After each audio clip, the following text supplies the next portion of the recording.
Good morning, Despo. Why, Vargas? How you doing, guys?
Good morning, afternoon. Donkey, how you doing, Chief?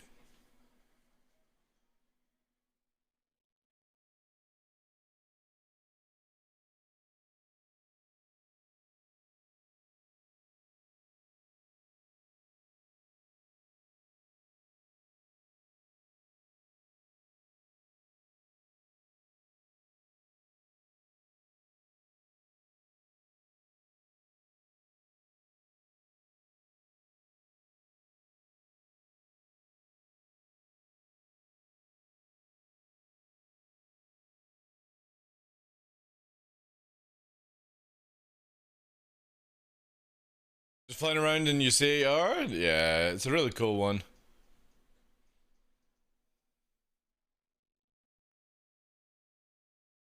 Morning, Tomo.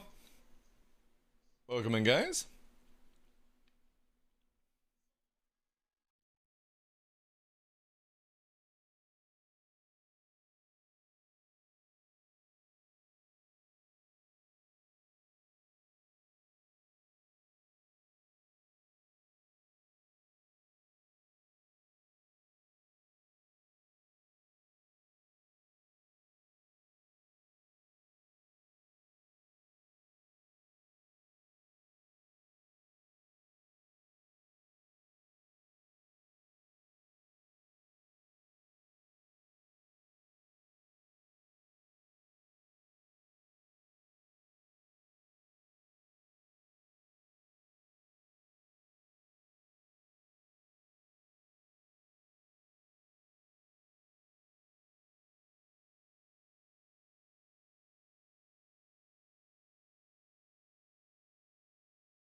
Welcome in, Joe.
Did one of the guys in AR squad on SE cannot watch your stream? Even he is 50 years old and never watched you before or raided, so shouldn't be blocked? I don't have any age blockers, dude. I've only got it where you have to agree that you're going to be watching adult content.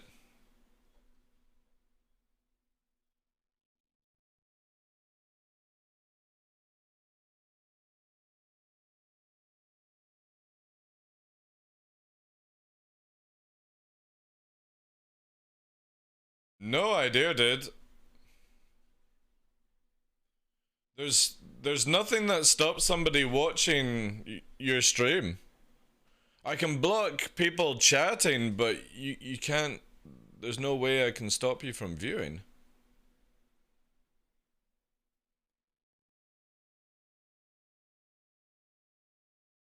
I mean, he shouldn't have upset you in the past that he would have been blocked. Can he watch the stream? Or is it typing? Need to clarify if it's because you said watch before. Is it chatting?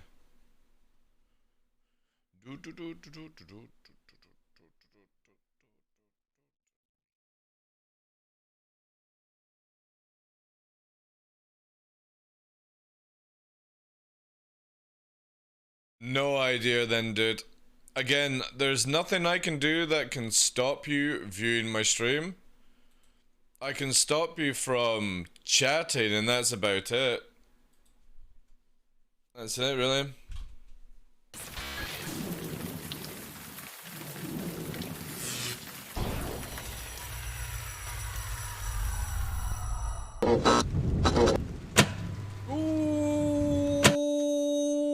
Good morning, afternoon, evening, ladies and gentlemen. I'm your host, Michael TheDarkLaw, and welcome to another episode of The Darkness here on Twitch. It is Sunday Chat, 27th of November 22. Welcome into the morning show. Sinalaya, Tomo, Joe. Who else we got in here? Donkey, WiverX Test Battle. Anyone else I missed? Lurkers as well. Does the stream title refer to yourself? Maybe.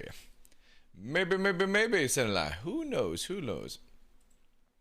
Hey, Rushlam. How you doing, Chief? Welcome in. Hope everyone's having a good Sunday. Yeah, Tomo, dude, I don't have anything that stops people watching me on Twitch or YouTube. You can't block people like that. You can only block people from typing. And if that's the case, I mean, I can remove a ban on chat. I should actually put it where people can do that for moderators.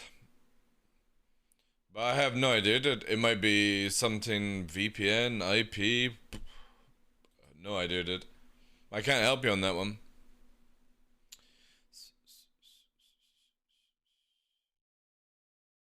We actually have the ability to unban requests. Yeah. We'll do 1 month. Yeah, we'll do that. There's a strange one. He tries to see your Twitch stream and you can't. Need to wait for him to come on to find out. Again, depending on what like browser you're using. Control F5, clear the cache on the browser. Again, there's nothing I can do. Try in incognito mode. If he can see me in incognito mode and he can't see me in normal mode on a browser, then there's something to do with cache on that one. Because incognito doesn't hold cache. Cache. How you doing as well, Sound like welcome in, Chief. He's got this as well. Nice, nice, nice. Oh, welcome in, guys. Welcome in. This monstrosity. Actually, funnily enough, even though I put the video out about, you know, the galaxy and stuff and we memed on it, right? This thing actually surprisingly turned out a lot cheaper than I thought it was gonna be. And it's interesting as well. Obviously, you know, large ship. We had the video on YouTube, which funny enough has done really well. Have you guys seen the two videos? The last one as well from Noobifire. It's like 2K views and stuff. It's crazy. So this ship here, obviously, I have to say, as much as obviously the video was on about large ships, and I wish they wouldn't sell large ships because it's such a backlog. But this ship is gorgeous, absolutely gorgeous. It reminds me of the Python from Elite Dangerous. Absolutely love the ship, and for the price, it's an absolute bargain. No, I didn't get one. I get the skins, Senelaya, because I look at it that, you know, in the future, I've got so many LTI tokens, I would just use credit, right? And do it that way. And it's not really a ship that I would use for myself, but I do like the stats on it, apart from one thing. It's only got one size free shield. So it's double the size, well, not double the size, but it's a good 25% more bigger than a Connie. Less anti-fighter coverage, and it's only got the same tank as a Connie. I don't understand that, you know. But yeah, it's interesting. I mean, the modularity side of it is whatever. I kind of feel like you kind of want to do the med bay, right? Because you get a tier 1 med bay. You get tier 1, you get 2 tier 2s, you get a little bit of,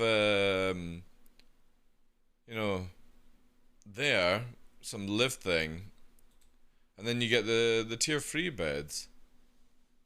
Because obviously the cargo would be the one for me, but the biggest problem with cargo is that you lose a med bay. Now, yes, you could state that you could put a medical Pisces in, and that would solve that issue.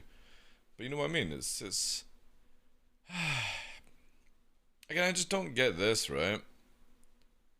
I really don't understand this for this type of ship, but I guess that's what you're getting for when you get the price, right? Because 110 ain't no joke. And again, it's reasonably priced. But yeah, I went for the skins. I always buy the concierge skins, Senla. Even though it's like, the concierge skin is so much worse than the standard, I feel. All you get is this sort of like yellow, white around it, and it's like a lighter tone. I kind of feel like the original one's better, but yeah. Again, I wouldn't buy this ship for me. I'm a Var vessel. I need my Var vessel. That's why I've got the Perseus. The Perseus is sort of my go-to. If I need like a sort of day-to-day driver, would be what's it called? 600i or something like that, right? This is not really my sort of scene. I like the, you know, the idea of it, but yeah. If you look at the Perseus, the galaxy could lean on. Oh yeah, that's true. I never even considered that, because obviously the idea of armor in the future.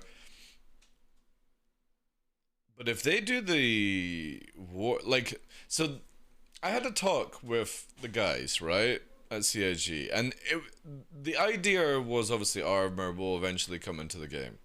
But they were like leaning on to more like War Thunder armor, where it's the sort of hull and, you know, chunks around it that sort of help penetration and stuff like that, which would be awesome, right? Ships like the Perseus or especially the Galaxy then would be really, really good, because a lot of it has you know, flat, rounded armor and stuff like that in certain areas, which means that technically certain areas of it would be more protected than, say, at the front and stuff. Because if you've got like a sloof armor and the bullet sort of dinks off it, you know what I mean? It's going to then project up. And especially with rounded armor, especially with Russian tanks back in like World War II, Russian tanks had really, really good rounded armor. They were very squishy tanks, very fast tanks, but their armor was very rounded, so certain projectiles would just bonk right off the side of it. And that'd be kind of cool for Star Citizen, but I'm not sure how it would work game-wise. It works in War Thunder and how much Elementon would be into it, but I don't agree with this part, right? I kind of feel like this is like a cash grab area. I like this part, right? Where you can buy like the version, right? But I'm not, you know what I mean? Like it feels very much like they should have just called this the Thunderbird ship. The Thunderbird ship would have been cool. Because I just don't understand how this is ever going to work, you know?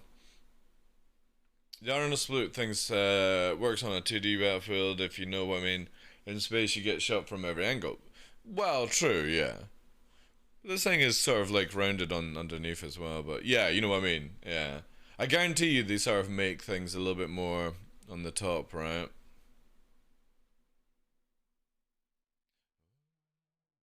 Still, very beautiful ship. Very beautiful ship. And it's interesting to see the difference with this compared to Perseus. So, Star Citizen Perseus. The crazy thing, I look at this, right?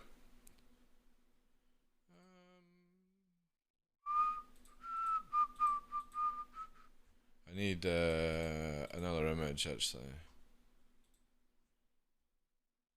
Yeah, we can use this one, right? Open an image in new tab. Put that one there. Right, and then a big image.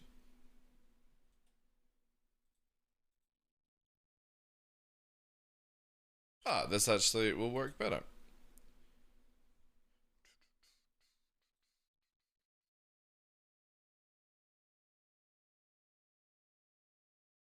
Alright, that wasn't the image, but okay. Skip. There we go. We're gonna grab an image from. Yeah. Yeah, this might do it. Yeah.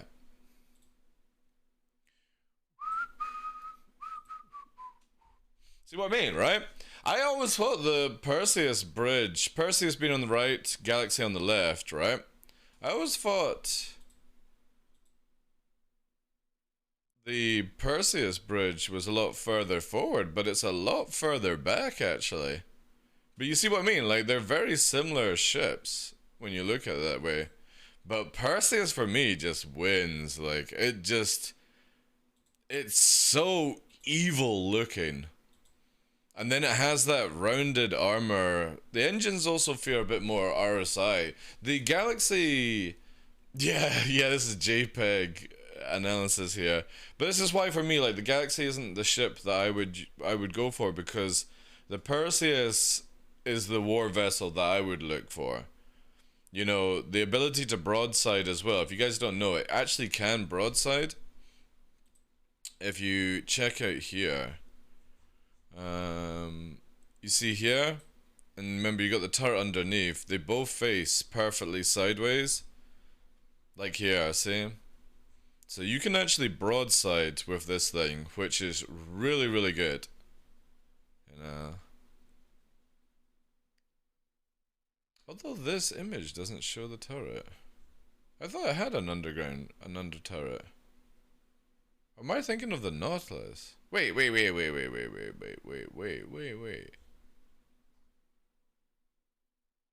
I thought the Perseus had two. What ship am I thinking of then that had the two? It does have a bottom turret, yeah. Where the feck is it then in these images?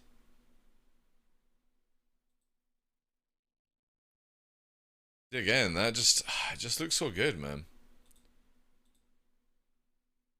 Yeah, it is firing underneath.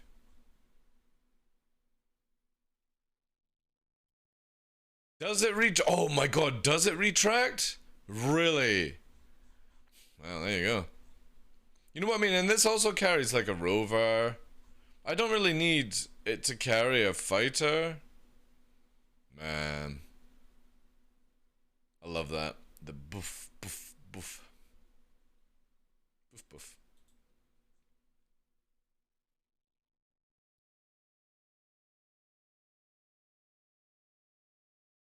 Oh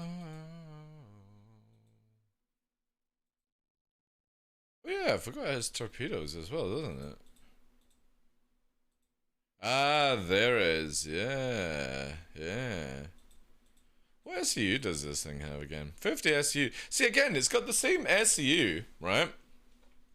The same SEU as the thing, without the modularity. And 50 SEU is fucking awesome for me as a war vessel. Oh, actually, let's do this. I'm gonna do this. Ooh. Oh, it doesn't actually say its speed. Interesting.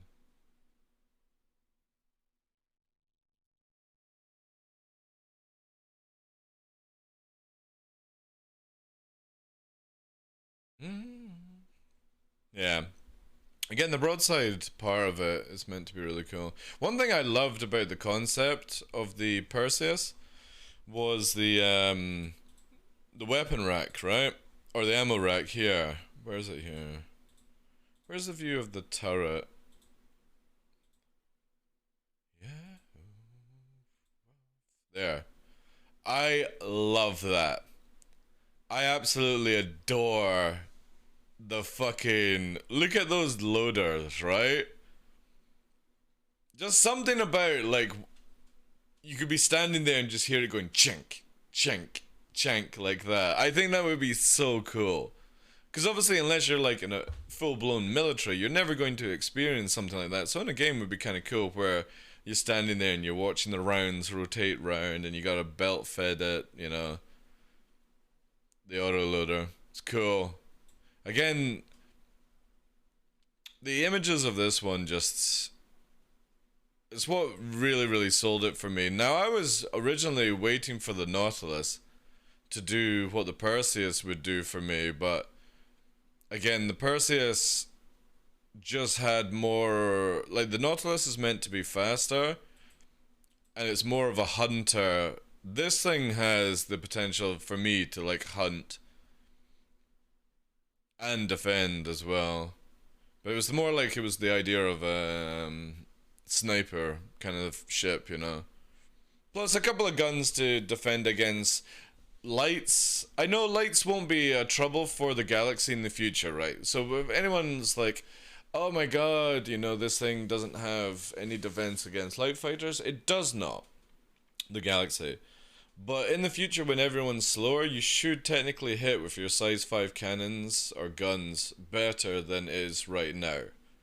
Because generally, when somebody can just stay at 1400 at ease, you know what I mean, they just stay out of your range. Yesterday on Daymar was a prime example, staying out of the range, or the rotation of the Redeemer. It couldn't do shit against my arrow, right? That might change in the future. Might, I say. But that's again why for me, like, the Perseus, I'm more about war killing than what the galaxy offers, but the galaxy blew me away yesterday only because of the price. I was like, shit. It's technically, you know, it's an RSI Carrack, basically. And I think the Carrack is slightly bigger, or maybe they're the same size, but the fact that you, everyone's like, oh, this is going to replace the Carrack. I'm like, no. I actually think the Carrack is still better than this ship, purely because you have to modulo fit to get a medical bay in when the medical bay comes as standard with the Carrack, right? And it's got the cargo. Yes, this is modular where you can fit it out to certain roles, but when you are like, this is what a lot of people forget, is when this game finally comes out, say for example you're in Pyro and your cargo module is in Stanton, you've got to go all the way back to refit your ship out. This is why I don't like modularity ships in this game. For that practical reason that, you know what I mean, if you start going multiple solar systems away, you're going to have to come all the way back to go and pick up your modules. And this is what a lot of people won't think about. They're going to go, oh, just magically teleport because it's got insurance, right? This is what blew me away with this shit, right? Is that these modules have insurance on them. So I guarantee you somebody goes, oh, I'm just going to be able to insure it, teleport it over to my station, right, that I'm in. And that's not how insurance is going to work in the future. Insurance is not going to teleport anything. You're going to get your money back, and then you're going to have to go to a showroom and actually buy things in the game. You don't get shit teleporting into your hangar. That goes away. I hope they will add an Eve-like exploration anomalies and such. I think they will, Snarfin, yeah. They will. I don't think that's that difficult to put into the game, to be honest. But again, this is what a lot of people will be looking at. They'll be like, oh, right, cool, you know, it's an upgraded Carrack. And somewhat, I would say it is. And it's a really nice looking ship, especially when you see it here, right? That is a gorgeous profile. Let me just bring a bit above my head there. That's a gorgeous profile, right? Lovely, lovely looking ship. But the modularity kills it for me. Now, if they had the same medical bed, and it was then you had the modules, right? So you had the same medical bed in the main fuselage of the ship. So if you guys haven't seen it, right, you go thunder. Where's the little bun? Lightning on the bender. Right, see here, right? Thunder. This is so this is how the ship works, right? Where all these areas change, this area changes out with your module, right? In this area. And then you've got like where the normal crew is and stuff like that. Now this, again, look at the profile in this ship. It's so good, man. It's so good. Especially on the side, that looks so evil, right? But when you see here, and then let's see if we can actually find an image that shows the levels. Might need to actually go to the leaks stuff, because I know, where is it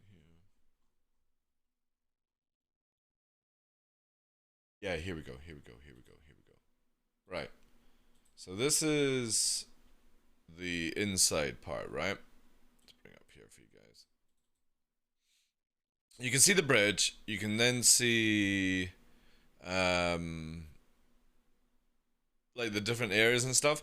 If they, and there's this is what you get standard with every single one of them, right? And then it's the underneath part that's modularity. So, no joke, right? And you can see it actually under, you can overlap it if you really want to bring the image in, right? You can see.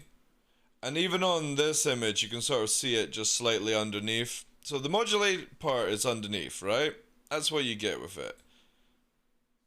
If they had put a medical bay here that was the same as the Carrack, I would get the ship. But I do not like the idea that to get the same features as the Carrack, I have to fit the medical module. And the medical module, I kind of feel like this is what would hold me back from actually getting the ship. If this thing was flight ready, right? Because the medical module would sit in the area that we have here, right? It would be under here. That's where it would go. And that's a huge amount of cargo room lost. Fair enough, whatever. But you still have, every ship has the landing pad, which would be awesome. You've then got the top part, which is awesome. But if this had the medical bay, just a tier 2, like the Carrack, I would get this ship. Hey, Wesson, Hawk as well, you know. Yeah, I wonder if those are medical towards front. Again, this is, yeah, that's very true.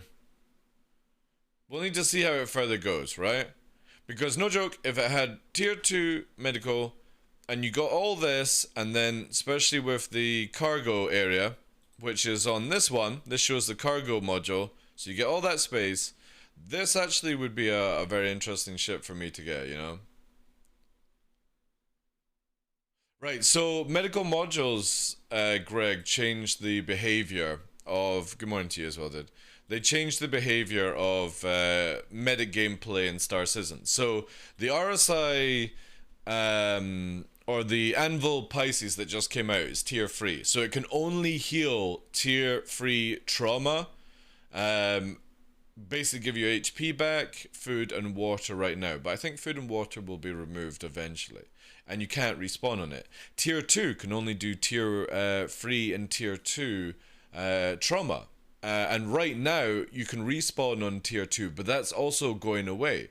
Tier 1 in the future will be able to do tier 1, tier 2, and tier 3 trauma. Tier 1 being the worst damage to the body, loss of legs, surgery basically, and you'll be able to respawn. So the Carrack will lose the ability to respawn in it. The 890 I think is meant to only be tier 2 as well, you know? Yeah, much more serious. So we will eventually, the medical gameplay that's coming in, we will eventually lose our limbs. And they can be replaced with mechanical, or you can get clone basically to bring it back. This helps with the permadeath situation, right? And only Trauma 1 can heal it. So if you're in the field and your arm gets blown off, you have to get somebody stable with tier 3, tier 2 and get them to a tier 1 trauma unit, which would be an Apollo, right? An Apollo can do tier 1. This Galaxy, if you go with the medic module, can actually do tier 1 because it's got tier 1, 2 tier 2, and 3 tier 3 if you go with the medical thing. So having an Apollo is actually a very, very important ship in fleet definition, right? Yeah, the vision of medical is pretty deep, right? Now, obviously, you've got to look at it that there will be ways to deal with trauma where, you know, I don't know, maybe stopping the bleeding or however, but you can't heal it unless you've got tier 1. So a lot of ships, actually no, I think the 890 will probably keep tier 1. They're moving, unless it's specialized, tier 1 was only meant to be in capitals. So 890, Polaris, you know what I mean? These things where you would respawn back on the ship. But the Carrack will lose the ability to respawn on it. It will only go up to tier 2 trauma. And obviously tier 2 and tier 3 things, you know. For $5? Oh, this thing, the Galaxy will go up in price, yeah. It'll go up by about $100 next year. Or whenever it comes out, right? Oh, yeah. Yeah, you totally need medical gameplay. Especially with, like now you've got the Apollo is one of those ships where, also really, really good. The Apollo has the ability, see this is one of these modular ships, right? The Apollo was one of the ships that you could change out the beds and it could have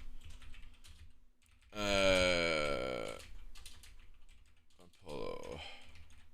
It could change out, yeah. Let's see if this is the thing.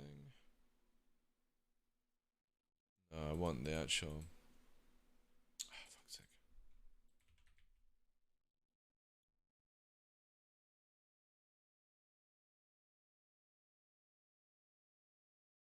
I'll do it this way, right? This will be probably a better method of doing the Apollo. So the Apollo has two different versions. One of them being the triage one, which is I think the more medical one, and I think the Medivac is the one that's more designed for getting into battle and stuff like that. Yeah, modularity medbay. Apollo's medbay permits maximum efficiency of tailored levels of medical. So the more, like, if you use one tier 1 bed, you could do. So the configuration would be 2 tier 1 beds, 1 tier 1 bed, or you know what I mean? Like, there's.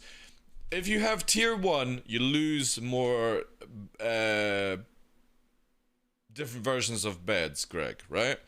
Higher the tier, or sorry, tier 1. If you have tier 1, you can't have as many tier 2, tier 3 beds on the ship. And if you go full tier 3, you could have up to 6 tier 3 beds. So it's 2 tier 1 beds, 1 tier 1 bed, and 2 tier 2 beds, or 1 tier 1 bed, 3 tier 3 beds, 1 tier 1 bed, 2 tier 2 beds, 4 tier 2 beds, 2 tier 2 beds, and 3 tier 3 beds, or 6 free tier beds. You know what I mean? Yeah. So if you have more, if you're doing more medic stuff, obviously you might want to have 1 tier 1 bed for like serious stuff, and then more, you know, other ones. That's the ability of the Apollo. And again, a really cool ship, right? Let's see if we can actually go to... Is this the presentation? Ah, nice. There we go. Wow, this is fucking old, right? And it's one of the coolest looking RSI ships, I feel. Like, it's like a mini Connie, basically. But yeah, the idea of this bad boy... This is gonna probably lag out a bit. Was... You had two versions, the one that stayed on the back line and the one that was a little bit more tankier, which was the Medivac. So the triage is the one that stays on the back. Yeah, this one has the heavy armor. Oh god. How do you... Oh god, jeez.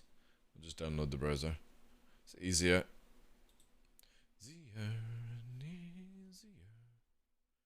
Yeah, so this one has the medium armor, max speed is 205. So the armored one was slower.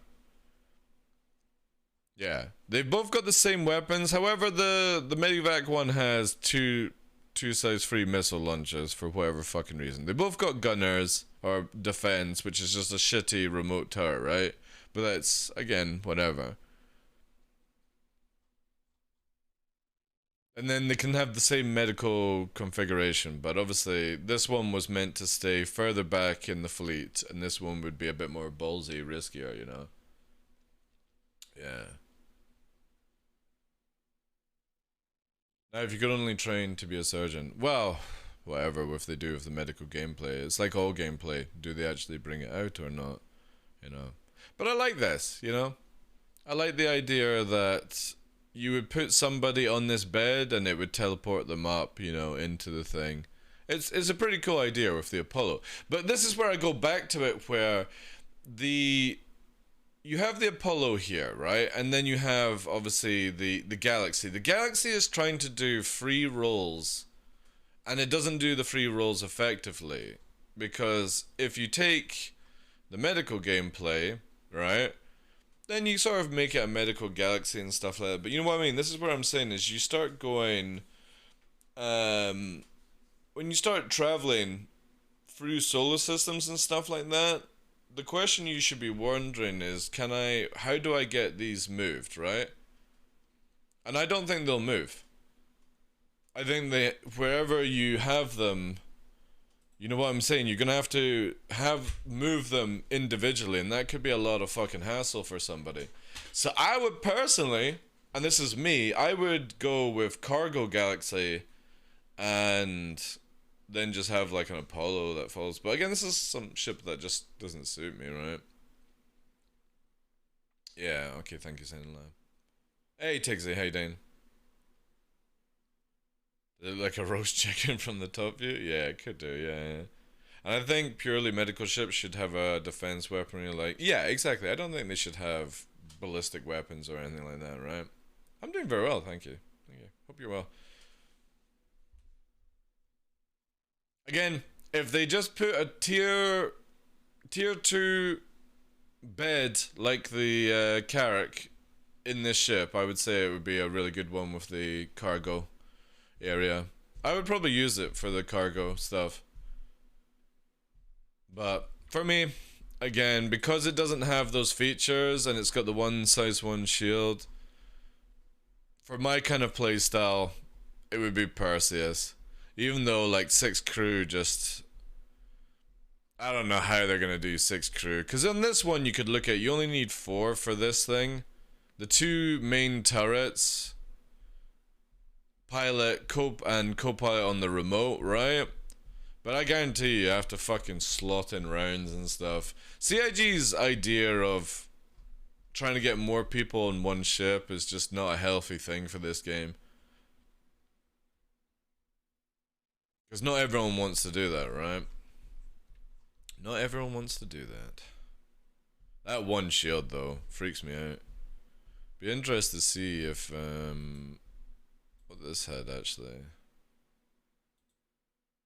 Did this actually say the stats?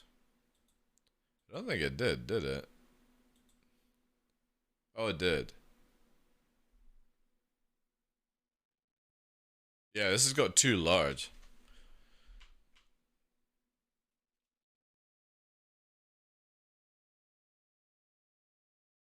Oh, it's also got VTOL as well. Interesting. Anyway. Still really good looking ships. For me, because I'm more combat war mentality, the Perseus over the Galaxy. But the Galaxy is really cool. Good looking ships from RSI. However, don't look anything like fucking RSI at all, in my opinion. The only thing that these things are RSI is their engines and their cockpit. That's it. Everything else just doesn't look RSI one bit. The Perseus actually looks more fucking Aegis, Hammerhead kind of style. Hey, Missile, how you doing? Razor as well. Refinery and cargo if you want to be mojo at all. Yeah, but you know what I mean? Like, imagine this, Razor. You're flying from Stanton to Pyro, and you're in your Galaxy, and you got cargo configured. And you find some really cool stuff that you have to process there and then, and you're like, oh shit, now I need to fly all the way back to wherever my refinery module is to go and get it. This is where, for me, I just feel it's better to have like a Liberator and land your land your fucking mining ship and your expanse on it, and that's it, you know.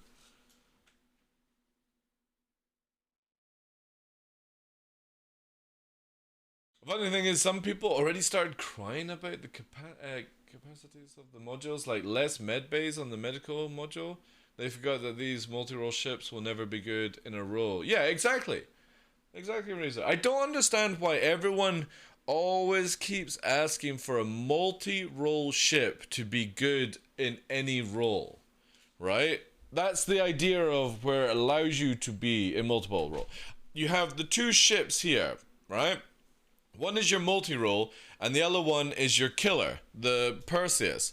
And for my playstyle, I look at going for the Perseus because that's what I intend to do. Now, I'm not looking at to do cargo train with this. It has 50 SU. If I find like, say I kill somebody, ship or something like that, and like this crate of exotic whale dust is inside, then it allows me to store that and steal it, right? That's all I really care about it.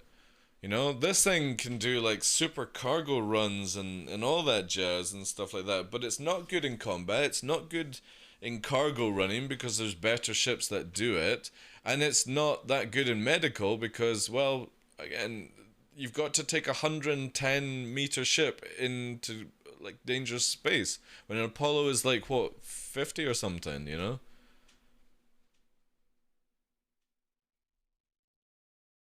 This morning, game chat, Space Dad wants the large ships to fly solo. Oh, fucking hell, man. I mean, if they get AI to work, Donkey, then fair enough, right? But this is where I laugh when people are like, "Oh, I can't wait to be able to solo and then kill PvPers." Not that maybe that Space Dad was talking about it, but you get this attitude right now where people are like, "I am going to solo in my ship with NPCs and blades, and I'm going to be able to deal with players in groups and stuff," and you're not. You're not going to be able to. It's never going to be at the capability of having a full crewed kind of ship, right? With players, on comms, interacting fast. Because this is the thing that you have to remember about with AI, is that you will have to tell the AI what to do. They're not going to go, "Oh, I'm a gunner, but also I have the role of putting out a fire and making the captain a coffee," or something like that. You know, just spitballing these things. You want to be careful where you go with AI. You will have to micromanage it, and if you don't know how to micromanage things, your AI become useless, right? Blades just mean you need to run, not fight. Well, again, we'll see how it all goes. Big brother of the Connie, I agree. Again, really good price. Again, if they put the medical bed, like if they had a tier 2 medical bed that wasn't part of the medical system, the Galaxy would probably be an upgrade for me. But because of that, it's just not worth it, right? I think a Carrack would be better than the Galaxy. And it has the same utility, right? Both can fit a Perseus. A Pisces, sorry. If you want to just cruise around about, then NPCs will more likely be fine, but anything more than players would be needed. Yeah, exactly.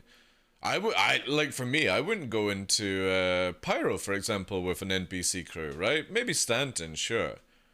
But you know what I mean? You're gonna find Cutlet and crew. Your NPCs ain't gonna do shit against these guys, right?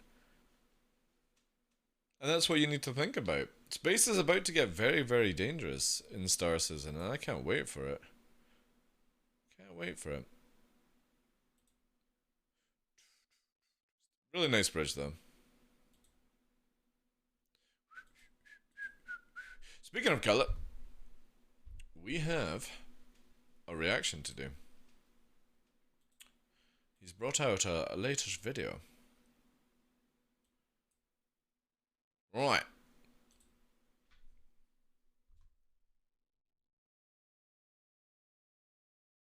So we've got a video from the wonderful Space Cutlet, who you all know, pirate, escapee, all that good stuff. He's back streaming again. I think he's trying to do daily, when he can. Obviously, life has these sort of things set up, but he's released a video of world first Drake Cutter piracy hit in Star Citizen. It's an 8-minute long video, and hopefully we'll see some proper pirate gameplay. Hey Metroid, welcome in. I think Mordor's and Blue Manx are part of it, because I see Mordor's here, and I got Blue Manx chatting. So I think that's the team. Let's see. Imagine we just pirate the caterpillar in fucking cutters. Dude, with 2 cutters. Oh no, no, no, no, no, no. Egg has been planted. Caterpillar. Holy shit. Dude. Commoders, we got a caterpillar here. Is he gonna trade? Dude, we gotta pirate him. That's gonna be the first piracy done in a cutter. 5 minutes later. He has 2 people on board, and he has gold. Golden barrel, whatever that is. A few in. I never understand why like barrel is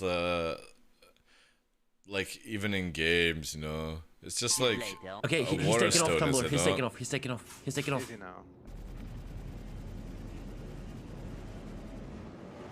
And look at that majestic cutter. Oh, cool! They do have a mantis. Did we pirate him? Actually? Yes, yes, let's do it. Alright, so Okay, they've I'll got try. 2 cutters and a mantis. So this caterpillar can't warp away, and if you Alt F4, your ship will remain, even though your personnel will disappear from the ship. Especially if you Alt F4, but Cutlet said that there was 2 people on board, gold and beryl as the commodities that they're trading, which means that if the pilot Alt F4s, the ship does not disappear. It will eventually just flop around, because the second person has to Alt F4 as well. Even then, the ship will remain. So we have 2 cutters and a Mantis pirating. Try to call him. I'll try to City. call him. Give me a second. He has a turret gunner, so I need to stay clear. Yeah, careful. I think there's a shortcut button that you can do to close to a target. Yeah, yeah. hail somebody, so you don't actually need to do that. No. Or maybe you do. Target engine, right-ended. Wow, so majestic. Pick up the call. Okay, he's not willing to negotiate apparently. So yeah, so this is the prime example here, where instead of accepting the call or typing in chat or something like that, it's going to probably end up where this ship dies. Because that's piracy right now, where I bet you Cutler would probably be like, yo, 50,000 UEC and we'll let you go. And they would honor it, right? But this person's going to lose even more. Not that it means anything right now in 380, you know. Low cost stuff, yeah. I mean, to be fair, they're doing a 2-man team, which is really, really cool to see on a Drake Caterpillar. The seat, he's off the seat. What the hell? You're destroying him. Give it a second. You're destroying it. They're going for the engine shutdown. Because we don't have soft def in right now. And this engine is visual bugged, I think. Okay, yeah. I see. They still It's the main 2 in the Caterpillar. It's the center 2 that has the most propulsion. So if you can actually damage it, it'll lower its speed down. But it has a chance of. So there we go. We've got multi-crew action underway. We can destroy turrets, by the way. Oh, he's better in seat. The problem I find, right, is trying to actually shoot turrets. You end up, before you actually disable the turret, funnily enough, you actually kill the ship, which is a bit sad. But they are going 800 meters a second, so technically speaking, in 4.0, we're going to have it where this will be a lot more slower, which means that maybe shooting more precisely, but then the gunners are also going to clap back as well. So this could be very, very interesting in the future, how this would turn out. Especially with Drake cutters, right? But it's an all-you-can Drake buffet right now. Papa bless. It's a stock Caterpillar. It's using cannons. I'll try going VTOLs. I don't know why CIG add cannons to ships like this, personally. And see how, should just be full repair circling in VTOLs should be better. Yeah, you get an extra 2 Gs on upstraight. Oh, GG. He got destroyed by cutters. Cutter gang, let's go a bit forward and see if we can. The thing is, again, like, I see the Mordor's jokes about it because obviously you can kill anything. You could kill that Caterpillar with 2 Pisces, right? It's not necessarily like the cutter is underpowered, or well, kind of is, you know, 2 size 2s. But it's not like you're just shooting 1 size 1 or something like that, which would take longer. It's the fact that the gunners can't do shit against you in space and at speed. That's the biggest issue. Because, no joke, when 4.0 comes, with the way that they were both flying, the turrets are going to disintegrate you with that kind of flying. But that's how it is right now in Star Citizen. I see the debris. Oh, I see the boxes. I see the boxes. I saw them shine just for a second. They blinked. There we go. Boxes. Load. The first piracy. There was a car back there. Let's go. I think. Actually did it. Yeah. Oh, They missed the car. saw them shine just for a second. They blinked. There we go. Yeah, look. Boxes. To the right. Load. The first piracy. Oh my god. Let's go. Let's go. Then, I love how he's getting excited. It was Cutlet's STV? Ah, right. Which we can track to the car. That would be cool. Tesla, yeah. Cutlass getting excited, right? But in my head, I'm like, oh my god, imagine having to tractor beam all those boxes. He did. Yeah. It's not fun. Not fun gameplay. Okay, I'll remove this for now. Right, the guy. That's kind of cool. It fits a car in the back, right? He has an armor. Perfect. Maybe it was a wreck I saw. Can you bring Not me the the car. undersuit and helmet? Just What fly the to fuck? Let's go, Elon boys. Musk's car has now been launched. Multiple on me from the Hey, guy, Tomo, but thank I you for need that, to dude. check it. There are two guys. Can you check both of them? I didn't see the other one. I just saw this one. They should be like somewhere nearby. Being crazy pup. Mordors, there's the helmet and the undersuit are right in front of my mantis. Alright. See, look at this. So quick trip to Crusade. I know this changes in free 18, but my god, you need patience for Oh, this. it has the place function now. Okay.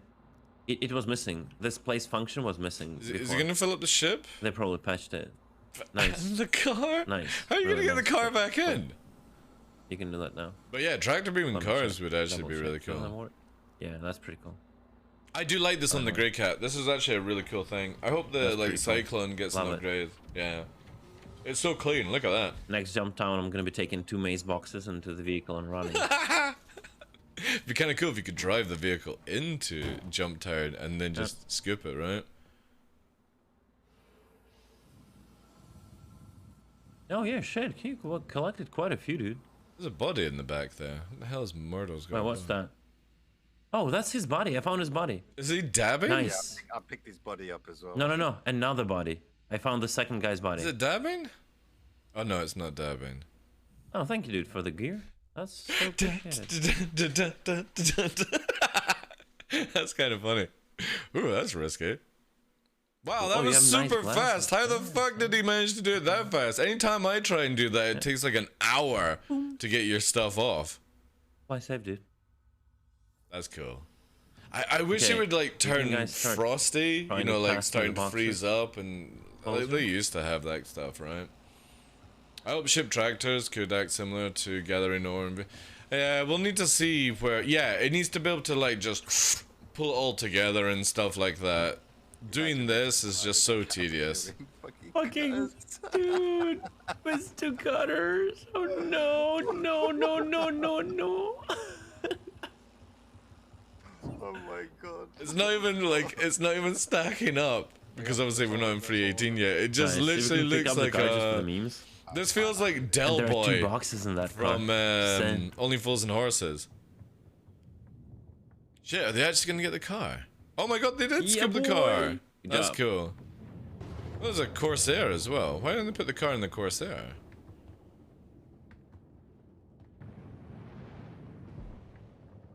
Awesome! Look, there's a fucking Aurora.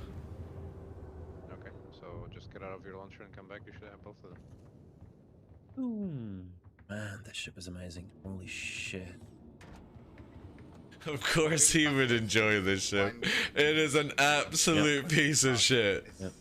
The interior is really, really cool, but yeah. I don't know if this is the world first live server actual piracy with a cutter. Maybe it's not. I But think it is.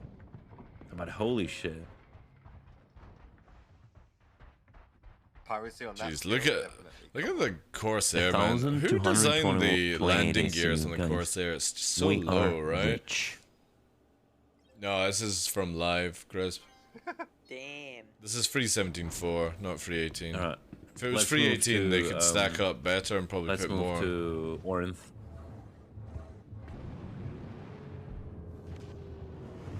Two Corsairs, nice. So my Quantanium I still prefer the Quantum Connie over the Corsair. is full. We'll see how much it takes to get to Hurston with VK00. Take like 4 minutes, Wait, okay. if that. Oh my god, it takes only 688 and I have like 6k of fuel. Holy shit. Yeah, but apparently the Cutter and the Corsair have their fuels the opposite way around. Yeah, let's make a group photo. We'll land and just make a group photo near the boxes, okay? This is miserable. You guys two standing in white suits is just miserable. I'm sorry. Dude, say cheese, boys, everybody. Say cutter. Let's put everything back in the ship and so. That was funny as fuck, dude. And probably the first time in years I'm actually taking a group screenshot for no reason. For no reason. I'll go sell for now. It's like when people in World of Warcraft, when they complete a raid boss and stuff, they're like, right guys, let's all stand together with the carcass of the raid boss behind us. Yay, world first. You know what I mean? That's exactly what he's done there. They pulled cargo out to have to put it back in. Can you actually sell a little bit though? There we go, boys. Oh shit, you can. 2,453 USD.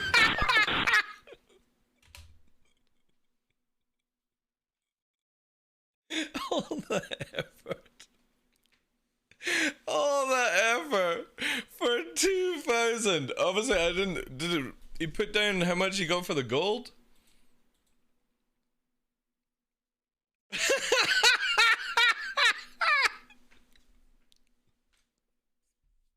Not even 5k UAC.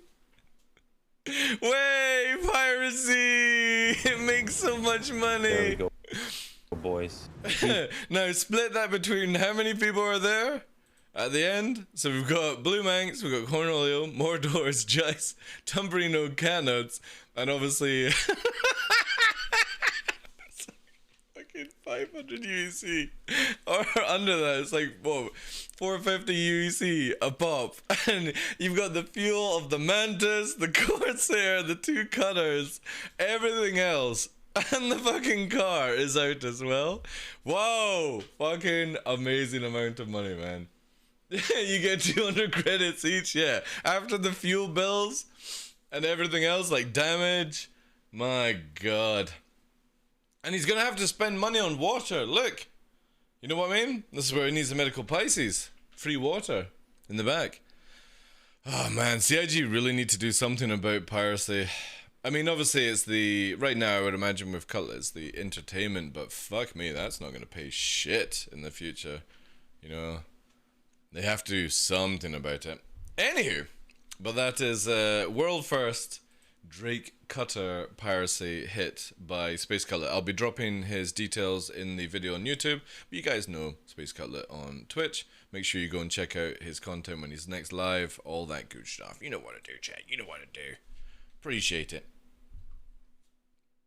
Alright, that's the only one from Star Citizen I've got. I've still got that video from, I think it was Villet that posted it. Let's have a look here.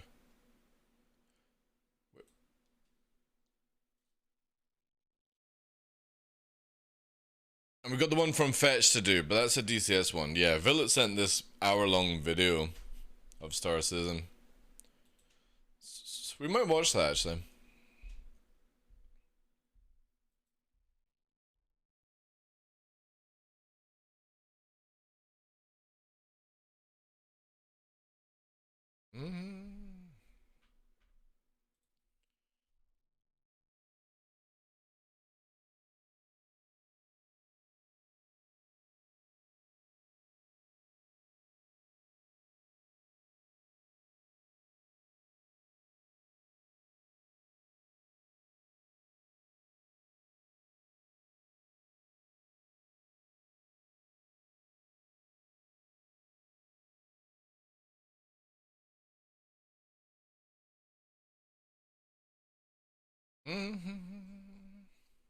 Alright.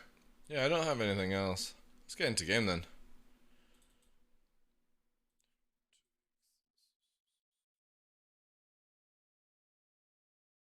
Veins. They going to do a Jax video today? I would imagine so. There was apparently like 9 or 10 Jax videos, so yeah. Last night's one was actually really cool. Like whoever, I think it's Leica that's taken over most of these videos, or Leica's part of the team. And holy shit. No joke, I would pay like $10, right? $15 to download like a 2-hour Star Citizen video with the way they set up the camera angles and all that stuff. I would be very happy to pay like cinema sort of fee for that. Again, Tomo, thank you very much for the 6 months, dude. Appreciate that one earlier on. Yeah, Jimmy, yeah. You know what I mean? I find the quality really, really good on these.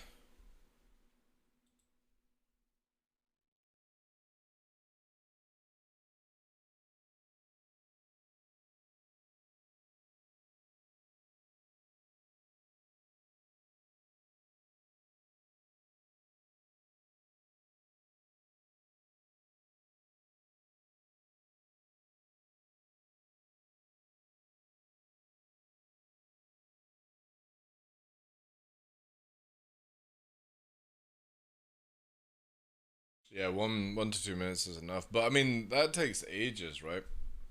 That will take a lot of time.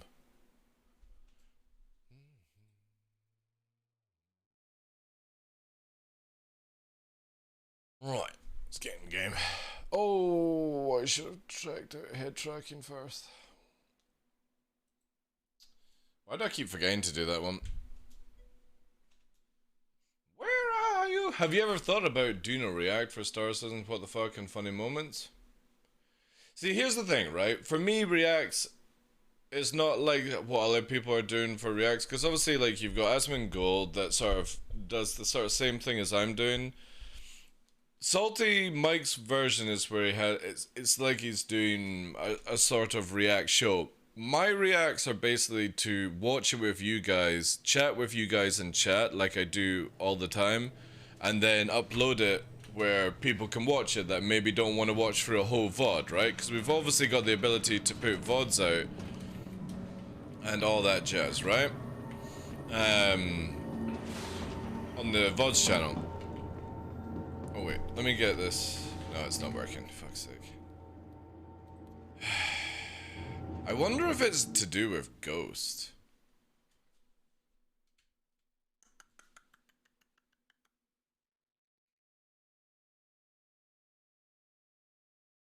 Right. I'm gonna try it this way, right?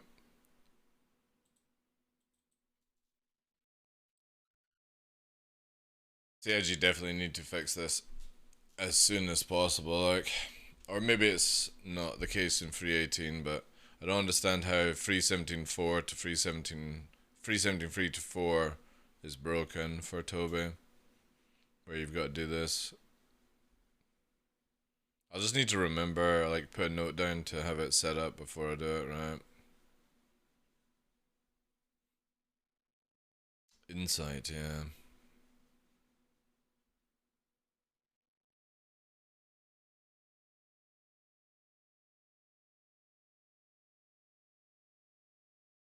I found your insight on the galaxy way more entertaining. Hey, Mums, how you doing? Blue Banks, ghosts, yeah. Yeah, mine, again, there was a lot of people commenting like, oh my god, your laugh is like a lunatic. I am a lunatic. I literally have split personality. So, yeah, there we go.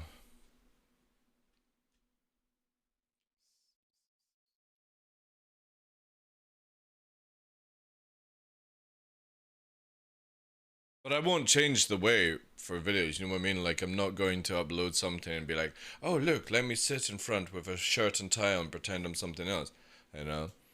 I'll give you exactly how I am, and this is how I talk to people in real life, and if you don't like it, I don't give a fuck. You have the ability to whittle away. It's the same thing on the internet. You have the ability to stop watching my content. But when you watch my content and then you reply saying, oh, you're a lunatic, thank you. You're actually helping my YouTube out. You're actually helping the algorithm when you like, and when you downvote it, it also helps out. Everything you do as an interaction on YouTube helps me out. So when you're trying to get back at me, you're just making it better for me. So you can never win. The best thing for you to do is just shut up and walk the fuck away. Because you can't beat me. TheDarkLaw, there we go. It's weird how it fucking works. After shutting down and do that reset, like... Aren't we all a little loony? Yeah, we are. We're all a little loony. Hey, average pleb, how you doing, Chief? Again, the Galaxy React that I have, it's the same with Cutlets 1, you know what I mean? Like, I'm not going to White Knight CIG. They don't deserve the White Knight. Get the fucking job done, that's what you're paid to do, and take criticism on the chin. That's it. And that's all my reacts are, they're just criticism. What goes through my head, that's why it's called a react. It's not that I genuinely believe that I can do a better job than CIG, it's just, again, insight, or outsight, whatever you want to call it. A developer can watch my stuff and go, alright, I can see what his opinion is on it, but obviously he knows fuck all, and that's fine, I would accept that. I don't expect to go to CitizenCon and a developer to come up to me and go, oh, DarkLaw, you're completely wrong, this is how you're meant to do it, and I'd be like, yeah, you probably know a lot more than me, yeah. But I'm the one that flies better than you. And that will never change.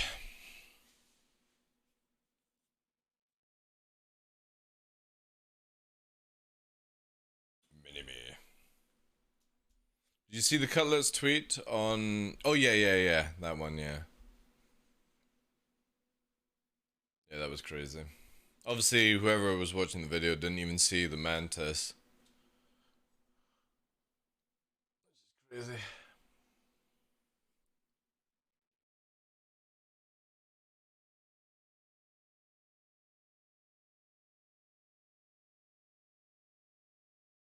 Being a developer myself, I feel bad for CIG devs. People need to understand that they don't purposely make shit. They are given direction and priority from managers. Yes, that's understandable. But again, sticks and stones will break my bones, but names will never hurt me, donkey. If you get affected by what somebody says to you, then you need to fucking spine up, right? This is the problem with the world today, is everyone is too fucking soft. If somebody says, oi, DarkLaw, you're bald and an asshole, I don't give a shit. I'll take what you've said and thank you very much for the fucking feedback. You call me a psycho, you call me a fucking lunatic, thank you, appreciate that, it's a lovely compliment. I'm happy you spotted the truth. But I ain't gonna fucking crawl into bed and get a tub of fucking Häagen-Dazs and fucking cry about it. You know? That's the difference between me and other people. So if a developer can't fucking take criticism or fucking words, get the fuck out of their job then.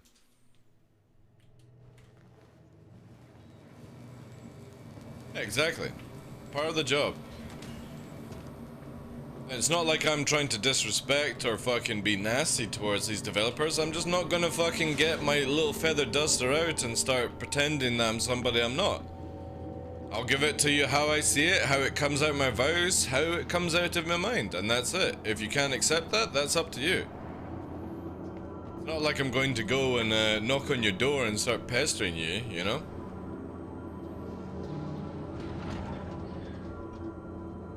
I just don't bullshit people.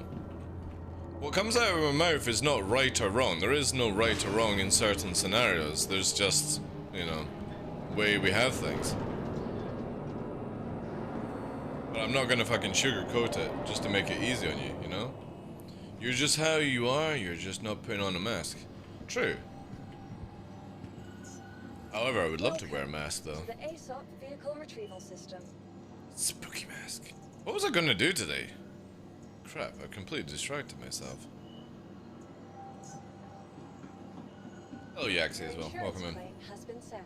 And that's why a lot of people don't like my content, because they literally can't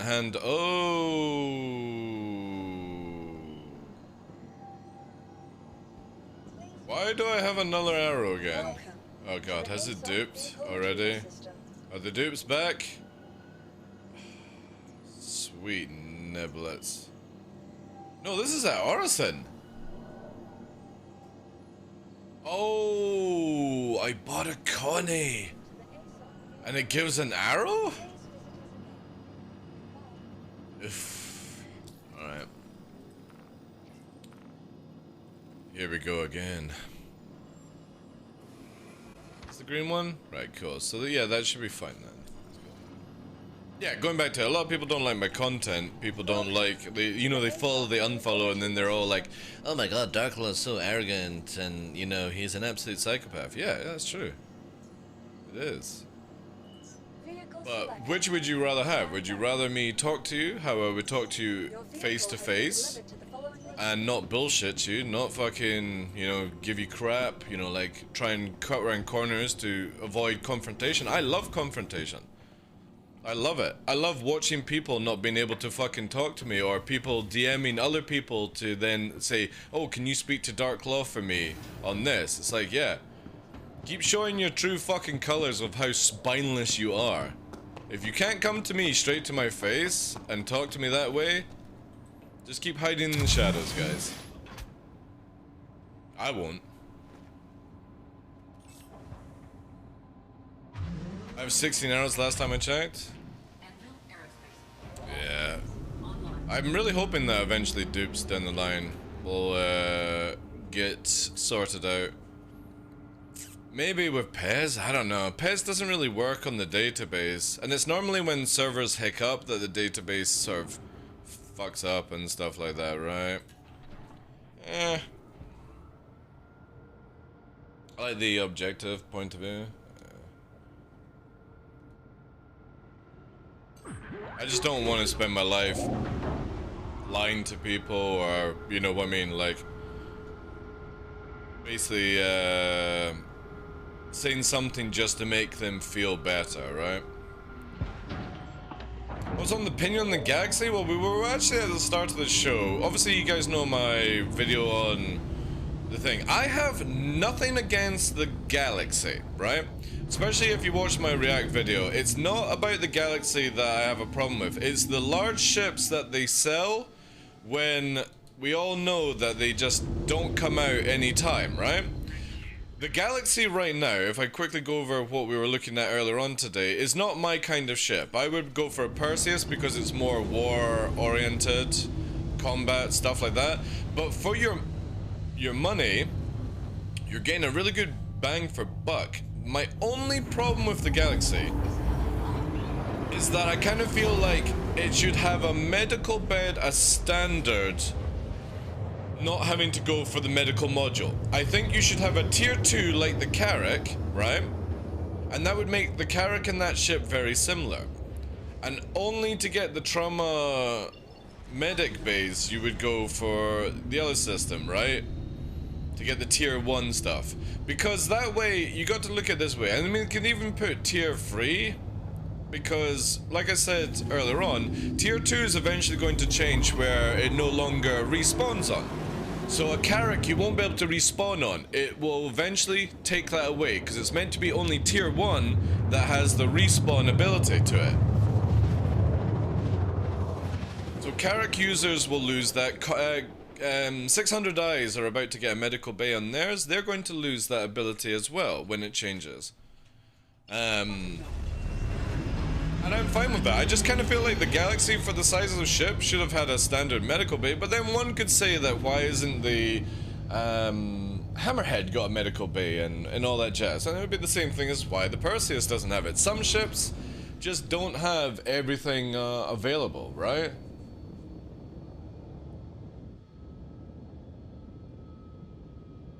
Well, that's just it, really. That's just it. Hi, Billet. Welcome in, dude. Apparently the Galaxy has an XS hangar like the Odyssey, so it can fit a Prospector. Really? That would be kind of cool if that's the case, right? Because I said that in my React video that if it can fit a Prospector, that would actually be really good for the industrial side of it, right? That would make sense to me.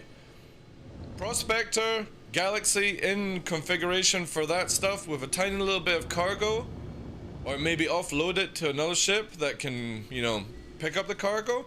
There you go. There's a ship that would understand. The biggest problem again with the Galaxy and the sort of idea of it is that it's a large ship. You're not going to see it anytime soon. And if they prioritize the Galaxy over other ships, for example, like Perseus and other ones that have been out way longer in sale, this is where you would start getting people annoyed, right? Because I would rather, instead of them working on the Galaxy, they work on the Expanse for all industrial enthusiasts who don't want to have that ship and module, right? Work on the Expanse first, then the Galaxy.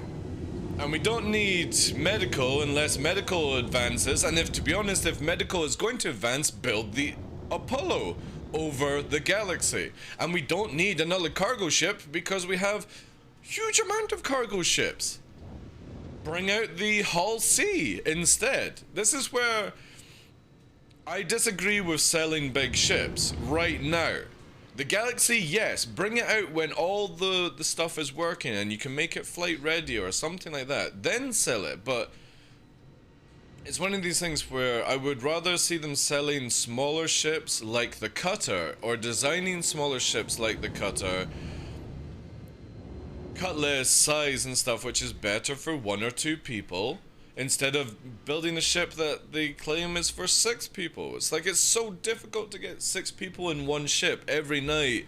And you know somebody's going to be like, oh, I want to spend my whole life in my Galaxy, and you're going to have to hope that CIG brings out AI for you to ever be able to do that. And I just don't see any hint of that ever working in this game. I just don't.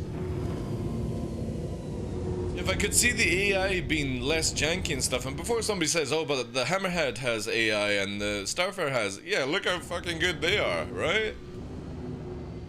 In Tier 0, your body will ascend. Maybe. So I'm not against the Galaxy. I think it's a really good ship for its money. I just wish they wouldn't sell large ships. I kind of feel like fill in a role, so to speak. Get all your large ships built in game and then sell a large ship. That's my mentality with it. But for me, I'd still take Perseus over Galaxy. The Perseus does the role that I need. I don't like multi-crew ship, like multi-role ships. You know, I think the only good multi-crew role ship is technically the Connie, right? I think that one really works. Because you generally don't need, you only need like 1 gunner. It's like 2 crew for a Connie. Works really well. Lie down, floof. Go lie down. My god, you're getting too big. But as people were saying, like, you can literally get an upgrade from a Valkyrie to a Galaxy for what, $5 is it? That's a fucking steal, man, right? This is the shit that you should do, no joke, right? Because a Valkyrie in game is going to be a lot easier to buy than a Galaxy, right?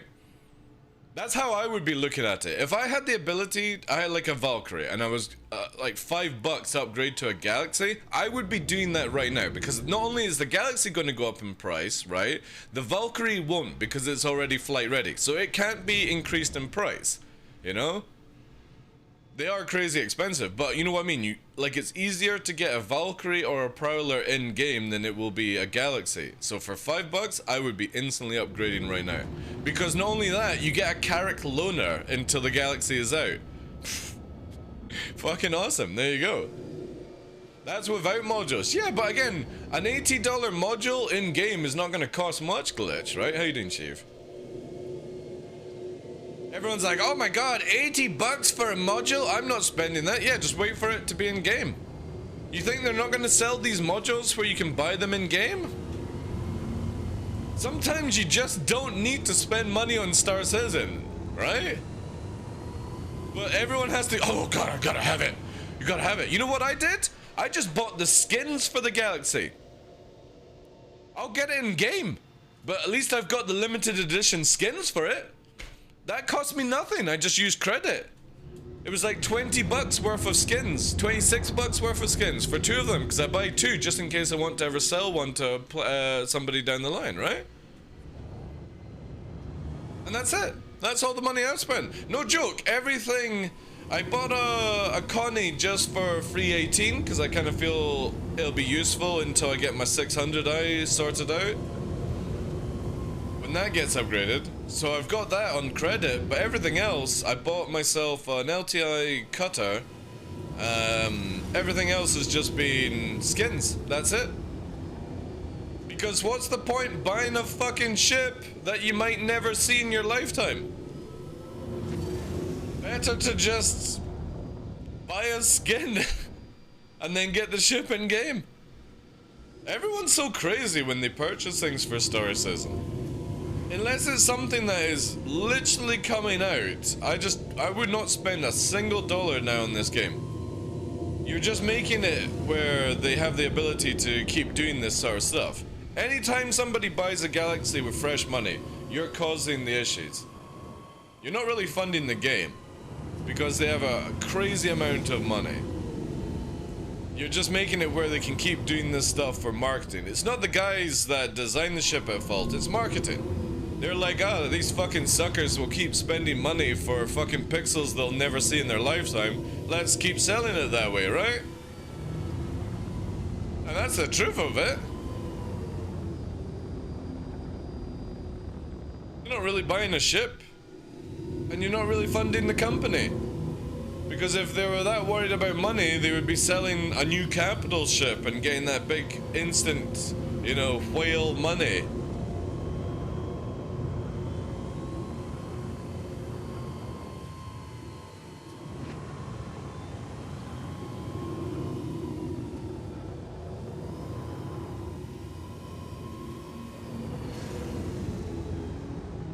No, so you really need to leave something. I was literally flying around this area, mining yesterday. Ah, yeah. Lucky not on the same server then, right? I can't wait for server version. I really wonder if, like, I will see more people in game when that happens.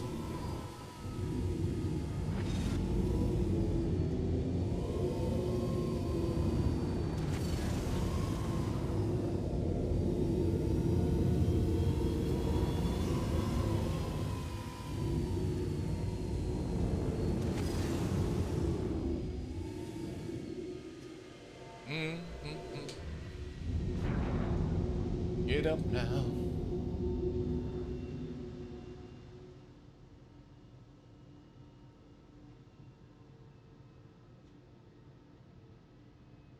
But I'm glad I play on US at times when it's not populated. You guys know that there's going to be the regional servers most likely next year when they put in persistence, right?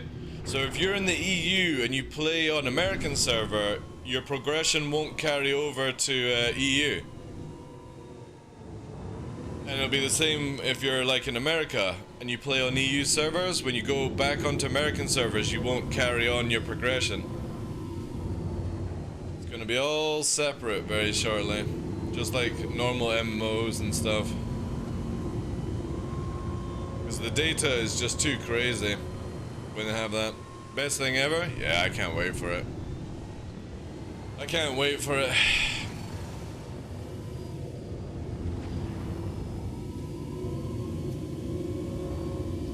That's pretty much why for so many years now I've only really allowed EU players into my org, just because I knew this was gonna happen. There was no way the amount of data would ever be able to work.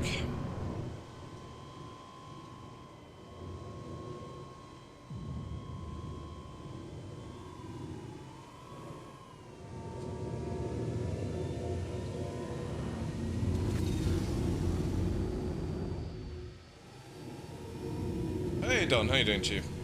I would like to start playing this game. What starter pack under $100 would you recommend? Whoa, guess what? Exclamation mark free flight right now, Don. You can play it for a few more days for free. So check out for yourself. Go and try out all the starter ships that you can get in game right now for free by going to Microtech and renting them out, and work that one out for yourself, dude. I can recommend ships to you, but I kind of feel like if you've never played the game before, or maybe you have, right?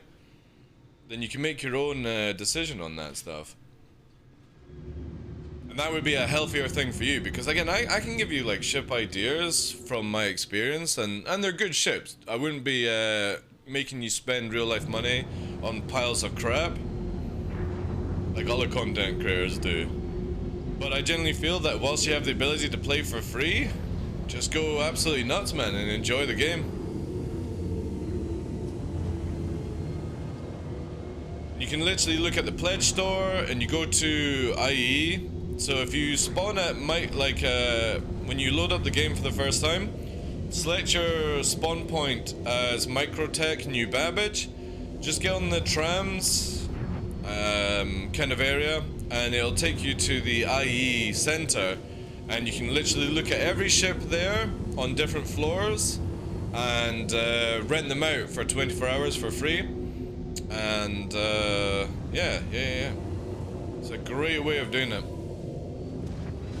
And then you can go to the website. Right now I think the Drake Cutter has like a discount. It would be up to you how you would go on it.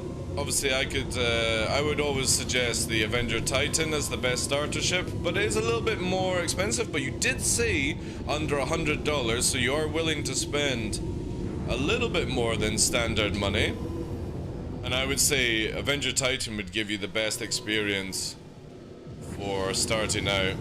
However, the Pisces is actually also really good. It depends on really what you're wanting to get into, but that's the thing with starter ships, is that they're generally designed around being able to do sort of every role. Not effectively great, but good, you know?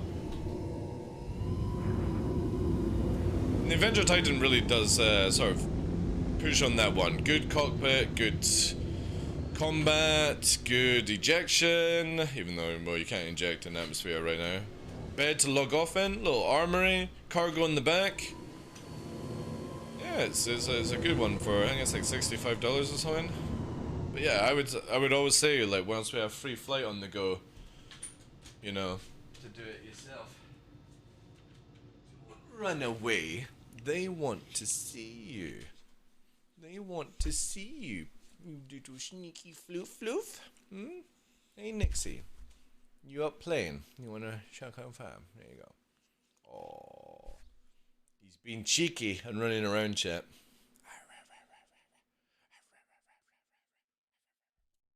Here you go. Go and play with your toy. This is what he's playing with right now. Little husky. You get it.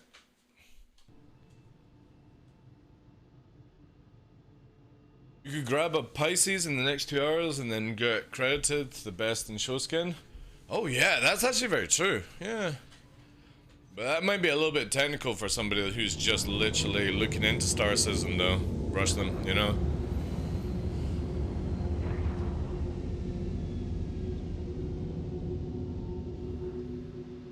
Is he still a pup, or is he technically in his teenage years? Well, he's 13 weeks old. I would imagine still... Well, I mean, puppies are classed as puppies until 6 months. And then generally they're out of the growth stage at 16 months, so... One could say they are in puppy until 16 months. I always mark it at 6 months, then teenager is afterwards, mentality. Because the first year of a puppy, their mental state is the same as... Holy mother of gypsy danger. Their mental state is the same as a human in 1 year. A puppy grows the same mentality as a human. In 1 year, it does 14 years of a human, right? Which is insane if you think about it. So by the time they're past a year, they have the mental state of a 14-year-old human. Which is crazy. Blasty, dropping a 5 bomb. You absolute legend. Cookie as well, thank you very much for the follow. Don as well for the follow. Canties, thank you very much for the 10 months. Detox, thank you very much for the 27 months. Flanner for the 4 months. Black Soda for the 2 months. Test Battle for the 13 months. That's cool. Test Battle got one. Yes.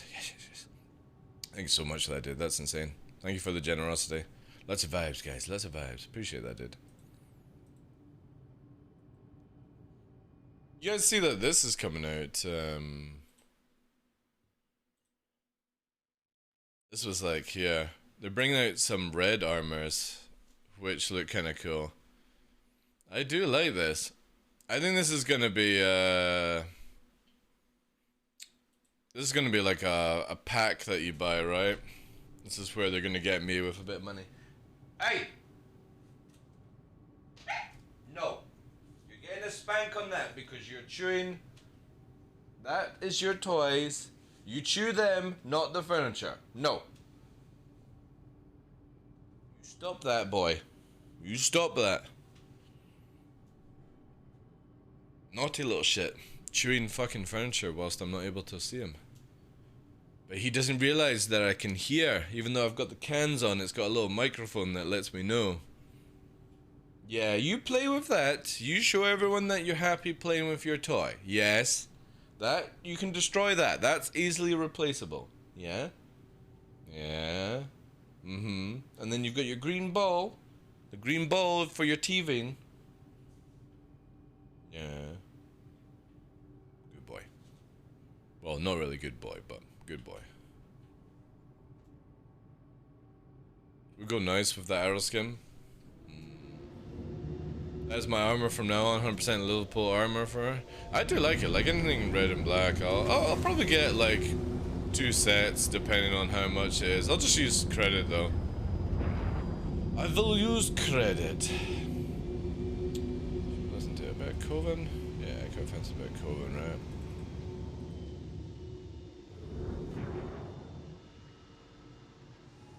Desperately need free 18 though, right? I desperately need free 18.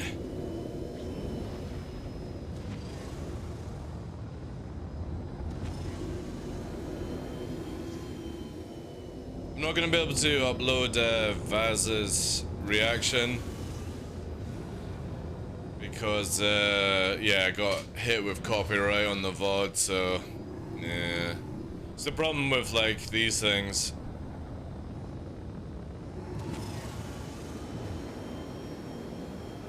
Gotta be very careful. Like the moment the system that we're going for sound hopefully will allow me to quickly mute in time, right? Like I can press the button, but it's a bit too slow. I need something that sort of like cuts out. Hitting out Reliant with no hitches, then flying back to Grimhead's log off, finally back, and it has 3P and slammed into an asteroid.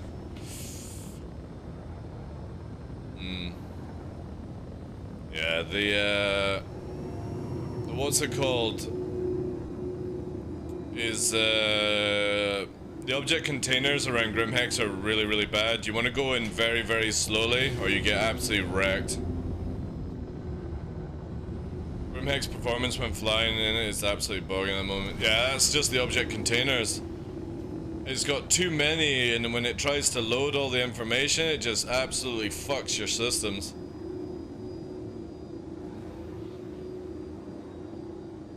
But we've had that problem before in the past. It used to be where, no joke, I would fly at I would fly at speed in the 600i. This is back in like 318. No, 2018. And you would enter the object container and the 600i would spin around like that, Greg. For no reason. It's so mental how it works, man. Yeah, Grimhex is really bad. I kind of wish that they would just hurry up and upgrade and get Port All-Star working, right?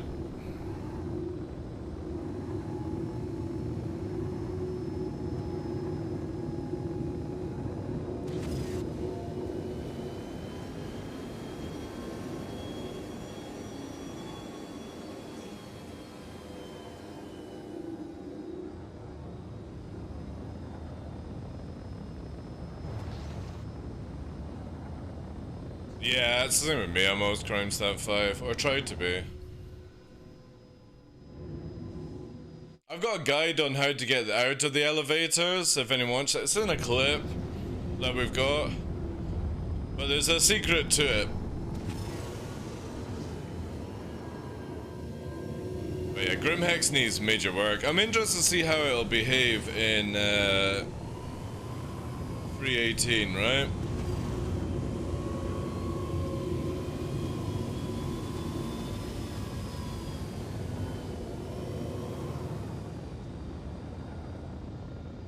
Need to skip a patch and just fix stuff. That's not really how they will do it though, right? You can only really hotfix things, because every time you add something, it just buggers up even more, right?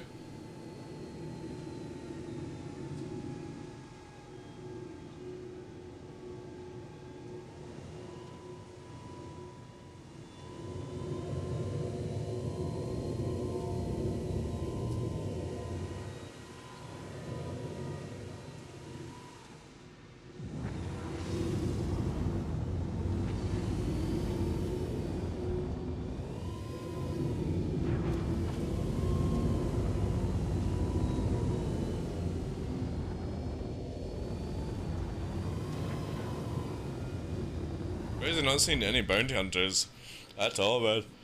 Whew. Hopefully 318 will change that.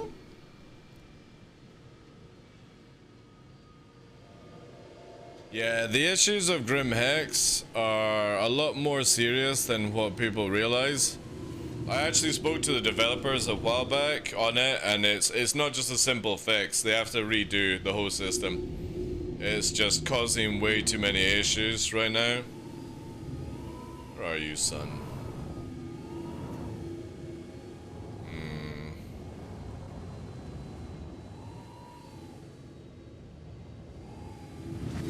Go and have a look.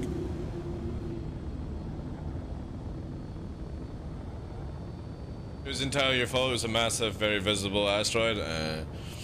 You'd be surprised how often people, like, they're flying around, they'll open up Moby-Glass and they'll smash straight into a fucking rock, right? It's hilarious shit.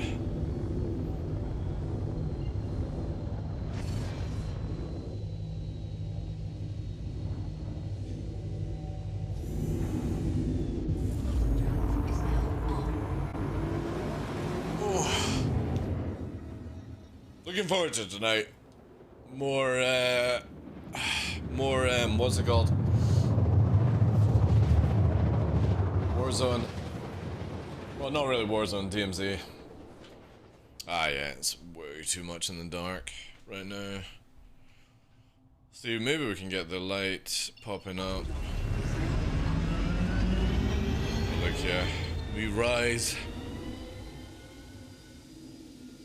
It's soon. But it's still like a good 15 minutes. I'll just cruise around until then. Well, Tuff was playing with us at the end, dude. The first game Tuff joined in last night was absolute fucking chaos, man.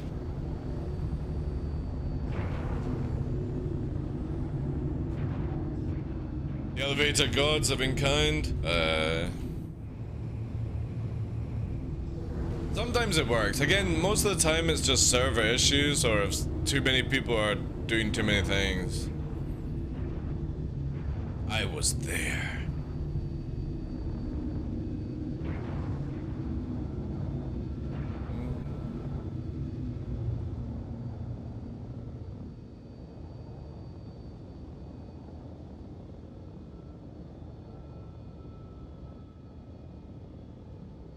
We're definitely going to be doing the Corsair giveaway with the sort of anniversary stuff. So we've got an Avenger Titan, an Aurora MR, we have a Cyclone, not a Cyclone, a Centurion, a Cutlass with the special skin and the Corsair. We'll be putting in the annual giveaway, which starts on 1st of December. I was going to do the birthday show beforehand, but the birthday show, like, that weekend would be my normal working weekend anyway, so I'll just do it then.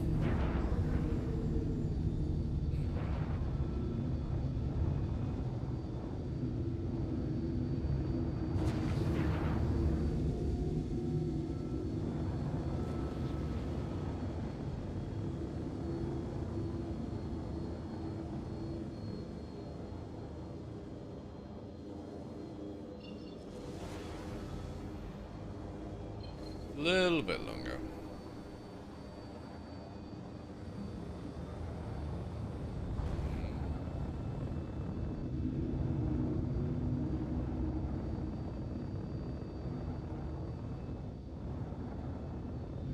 So on this one, does it have the? It does have.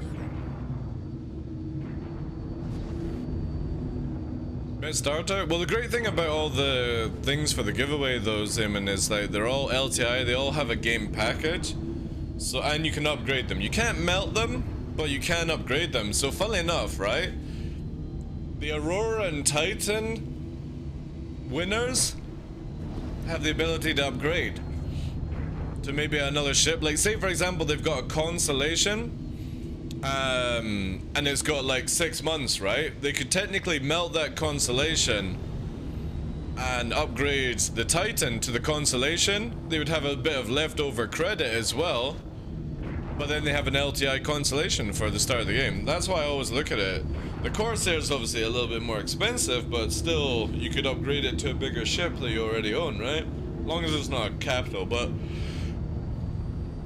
generally anything over $1,000 anyway has LTI, has standard. Or an LTI arrow. Yeah, generally when it comes to fighters, I wouldn't care about that stuff. I only see LTI worth it for bigger ships right now. Because if you're playing the game enough, and I say, like, say maybe you're putting in 10 hours a week, right? You should easily have the funds to insure ships and stuff like that, right?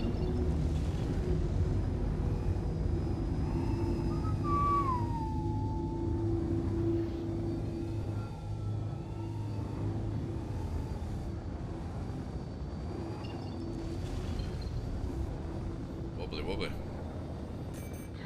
Hydrogen fuel at 75%. Yeah, a little bit longer. It's not hard to get LTI, everything on principle. I do that as well. I have that one as well, Pox. Because for me, I don't know why CIG changed it where you didn't get, you used to get LTI every time you spent money on this game, right? And they changed it. They tried to make it where it was something of use. And I have the principle where I think if you're spending money before this game launches, you should get LTI as standard with your purchase. That's just me.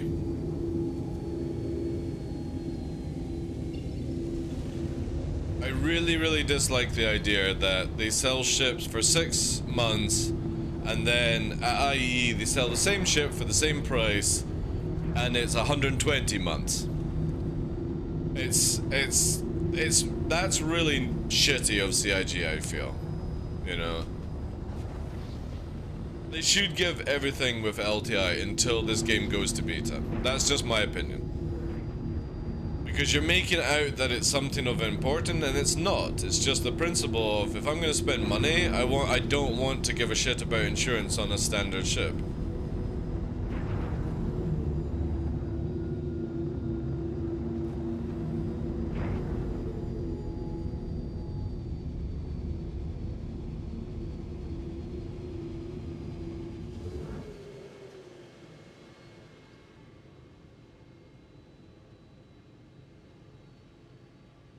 Just save money until you use the ship and then buy insurance for a month. Yeah. They were once talking about where you could have, what's it called? Like hangar fees. You had to pay for rent or something like that. Like you get one hangar for free in Star Citizen. And then anytime, like say you have your hangar at Orison, you then have your, you would have to rent at Grim Hex, basically. That will be very interesting to see how many people start extending range on those sort of things, you know? This is why, again, I want to just live off the back of a Kraken. I would rather have it where all my ships are stored somewhere, and that's my hangar, my lifetime hangar, wherever they will class it as. And then I just ride on the back of a Kraken. Return to that facility to grab stuff if need be, you know? Organization hangars are actually more attractive to me than personal hangars right now. Because it'd be cool to have everyone based in one hangar and stuff like that, but I don't know if we'll actually see that sort of mechanic.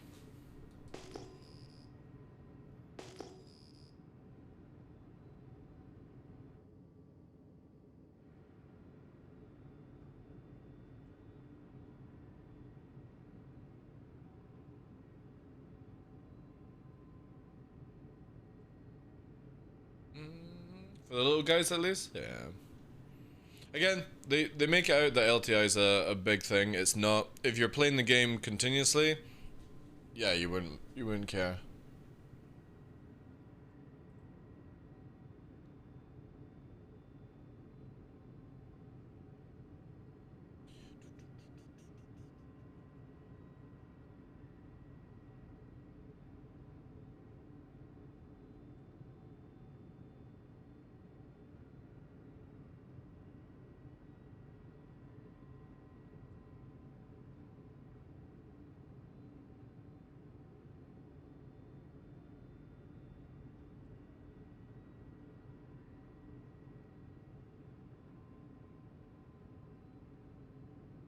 When the game goes live, it will need money sinks, else it will die quick. Very true, yeah.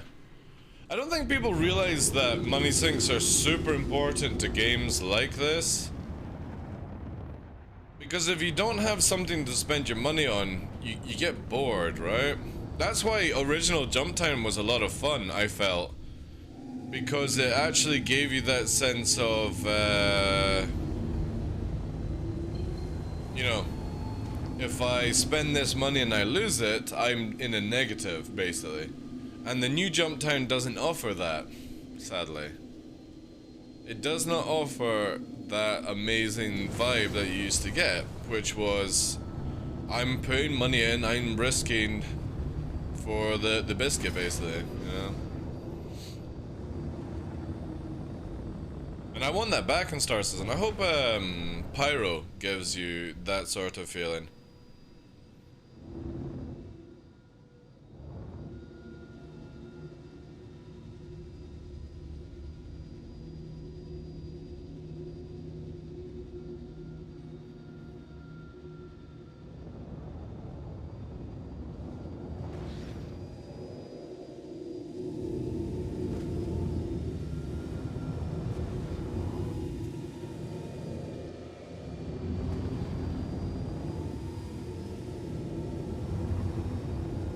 Morning dust.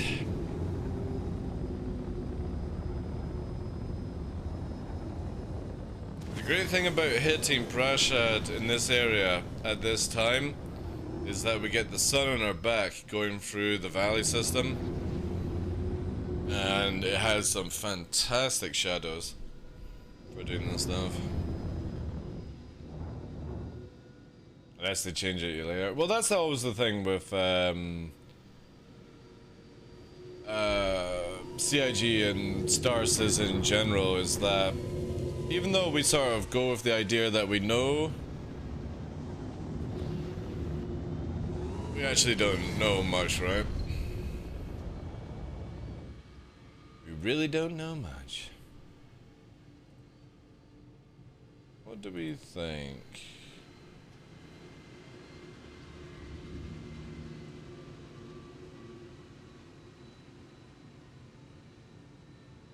About this,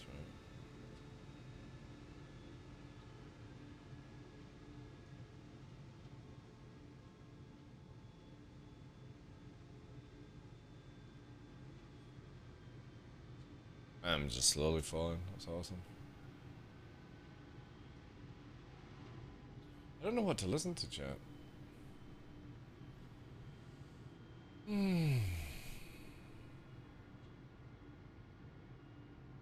Actually, we've not heard this in a while. Let's listen to this one. This is good. This will get me juiced. This will get me juiced.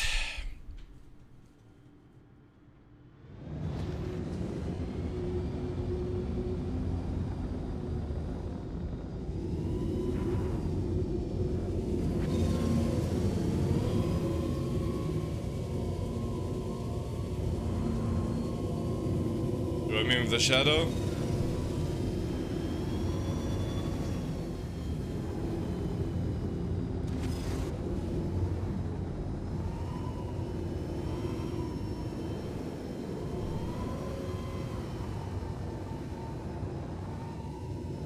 Oh.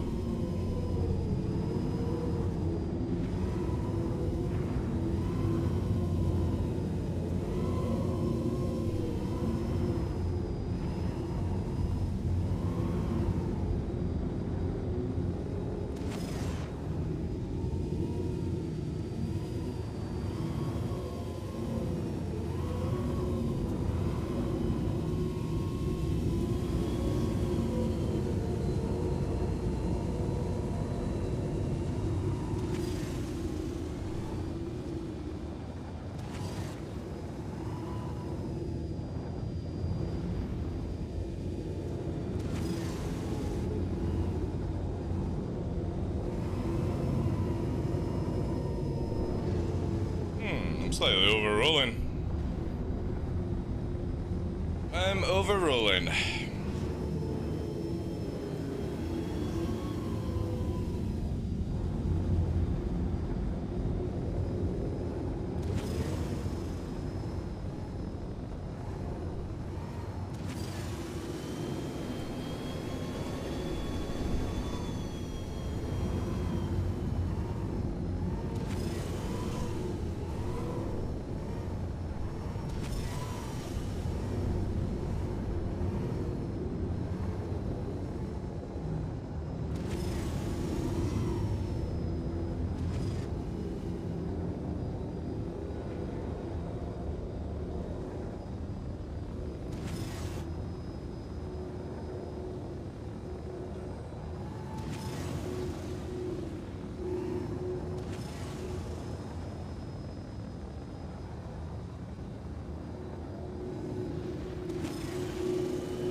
I think we got it under control.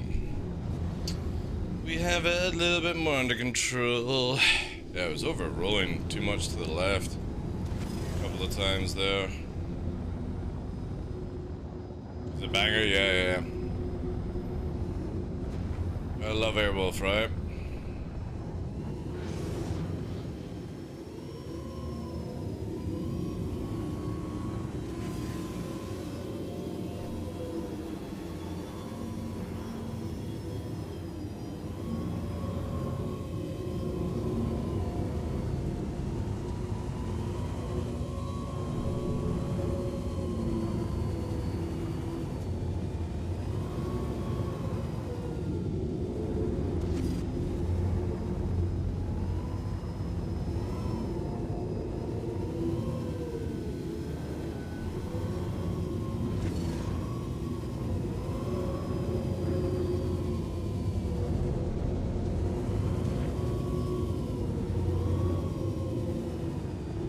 Oh, bit low on that one.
always the best time if you catch the sun like this.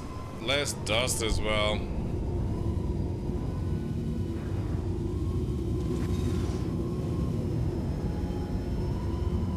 As it says, he goes into a dust storm, right?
Oh no, just a rock. Just a rock. What's the name of the ship? Arrow. Hey, Lost. How you doing, Jedi, as well? How you doing, Chief? Oh. Yeah, sorry. When we catch this sort of like time on the moon, I get zoned out. We don't have long until we lose this sort of like twilight hour. You okay? I'll be hiding it.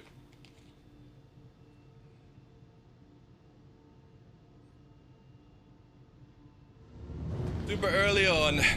Eventually we'll lose the sun behind us. And obviously Crusader won't be in front of us.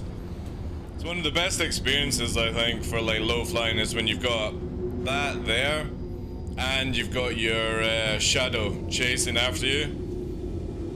It's so good. Especially if you're doing it with like a couple of people and stuff like that and you see the multiple shadows. I use dual joystick and pedals. So I got left joystick, right joystick, and I use I'll just keep that up there. I use the pedal system. Exclamation mark flight if you want to see how I use my axes. I fly pretty much like a traditional jet fighter, where my yaw is in my pedals, my roll is in my x-axis on the right, and my y-axis on my left is my forward and backwards. So it's pretty much like a 6DOS sort of throttle control. And I find that it helps manage the throttle power a lot better. Did you work looking to relax yourself? Just chilling, dude. We watched Space Cutlet's video for reaction, which will get uploaded. And yeah, like I'm probably gonna do like a 3-hour show for Star Citizen, like I did yesterday. Quickly take the dogs out for a walk and then come back for the evening show, play some more Call of Duty DMZ. Because last night we clocked up a 5-hour stream and no joke, it felt like I was only playing games for a couple of hours. It was nuts how much time flew. And we even let the dogs out in that time as well, which is mental. But yeah, I just lost full track. That's one thing I love about games, especially if you've got the time to do it, is when you're enjoying a game and you don't realize the time. I think that's one of the best gaming experiences that you ever get. When you're like, fuck, I don't want to stop, but I know I have to because I've got real life and stuff, you know. If you let the dogs out, well, the good thing is, like, in the evening, the dogs are really, really good, where they generally just, they play in the morning, and they sort of just chill out, like Nyx is just chilling down here, right? And, yeah, super, super easy. These are the best in show paints, by the way. Awesome stuff. I actually kind of feel like, I'll get the two of them. I'm not really a fan of the Carrack anyway, but yeah, best in show skins are pretty baller-like, aren't they? Really nice. Really nice. That's where you buy the, I might just get a Carrack and stuff.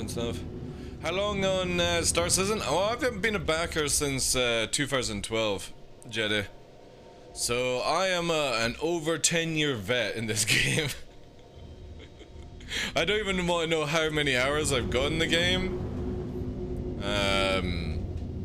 But for me, it's one of these experiences that no other game gives, right?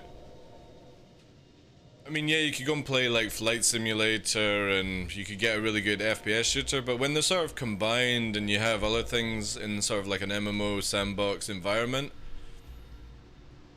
it's crazy. Now, I love to fly around in other planes and stuff, but 6DOF just gives you a little bit more unnatural movement, you know, and it's sci-fi game, you can make it a bit crazy, right? DMZ, cool, now it's getting more and more brutal for PvP. Yeah, because more people are sort of like coming away from Warzone to play DMZ, knowing that it actually has quite a bit of PvP in it, Tomo, so it's really cool. Good plans, I know what you mean. I got God of War a few days ago. Every time I play, I lose track of time. Those type of games, like God of War, for me, I enjoy watching somebody play those games. I don't know if you guys get that sort of scenario. I enjoy watching somebody play storyline games. I don't really like doing them myself, because I'm a skip person, right? Sai always has a go at me with this sort of stuff, because we played that God's game together, and while she's running around looking at lore and reading lore out to her stream, I'm skip. Skip. Get to the loot. I only care about loot in these sort of games.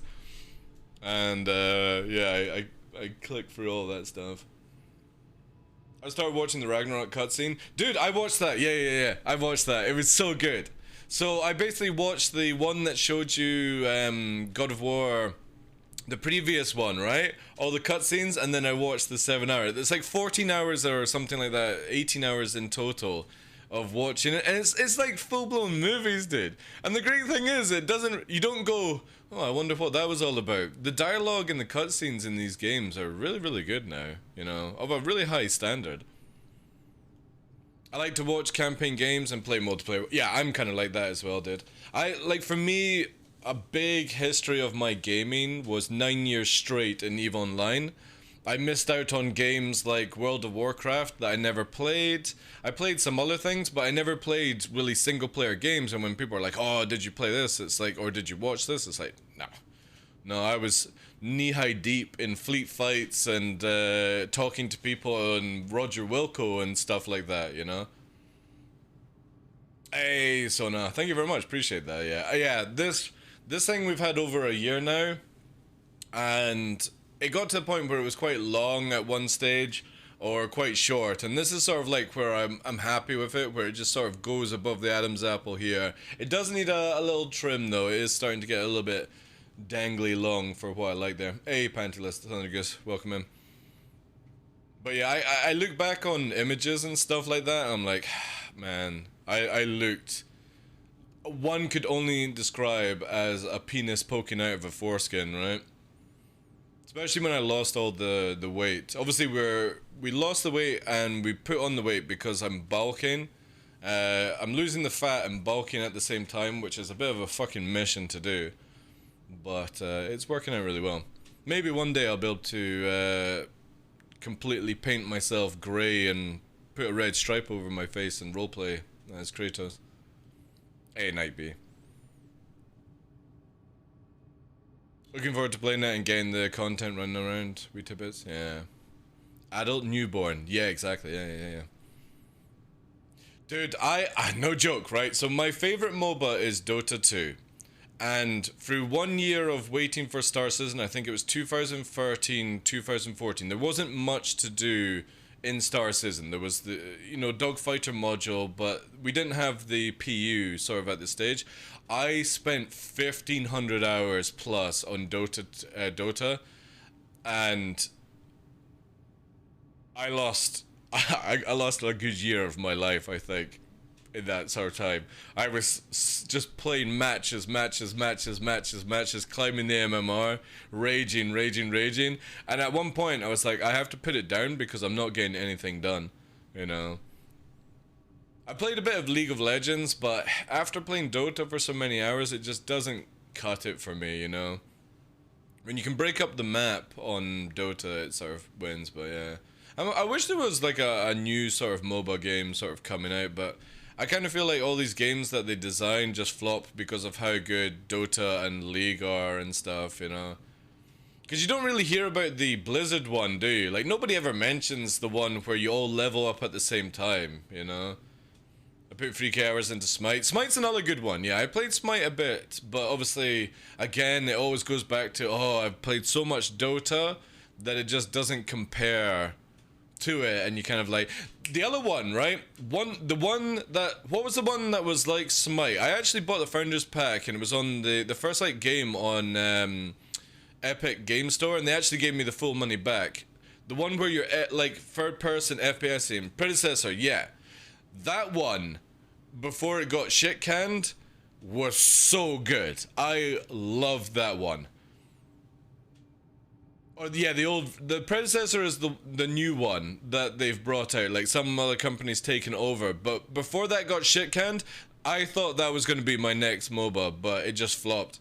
I really, really enjoyed that one. It had the sort of Paragon, that's it. Yeah. It had that vibe of... like a bit of League, a bit of Dota, because obviously crossing over the maps quite a bit, and the jumping and stuff like that. It was really, really cool. Blizzard lost a lot of PC players with their coming out BlizzCon with Diablo Immortal and everyone has mobile. The biggest thing I think for me, with like I really like Diablo, but I'm skeptical of how Diablo 4 is going to be. I think Diablo 4 is going to be an absolute shit show, but I could be massively wrong. I hope I'm wrong, but I think it will be a shit show. Then you've got Path of Exile 2 is coming out, which is technically just Path of Exile 1 with like an upgraded engine and more story and stuff like that, which is kind of cool. I do like those little isometric games though. They're good fun to play. However, with all these games sort of coming out in the next couple of years, if Star Citizen ever gets to the point where it's got working FPSing, working like a decent flight system, and you know what I mean, like there's more to do, and you're sort of, instead of like, for me, whenever I'm out of content to do because the patch is sort of at the end of it, I just low fly, right? I get the massive buzz out of it. It's not everyone's cup of tea to watch it. I would love to be free 18, killing players, salvaging, looting, doing all that loopholes, and that's what we're hopefully going to be covering. And I hope I get to the stage where I never play another game, right? Because for me, I would be completely happy playing Star Citizen as my final game. If, and a big if, they have the repetition. Because that's the biggest thing with any game that you play these days, is that you don't want the repetition to get boring. And I kind of feel like if they gave us more risk versus reward situations in Star Citizen, you would have that EVE Online thing. Because again, the only reason I stopped playing EVE Online was because of Star Citizen's idea. Because EVE, I was always like, I would love to be the pilot, or I would love to actually be the gunner. I would love to be walking around and stuff, and it never gave you that thrill. Star Citizen offers that to you. We're just not at that stage where you can soak up, like last night, 5 hours of Call of Duty and didn't even notice, or you guys playing Ragnarok and not realizing time, you know? Flopped with the amount of bugs, yeah, exactly.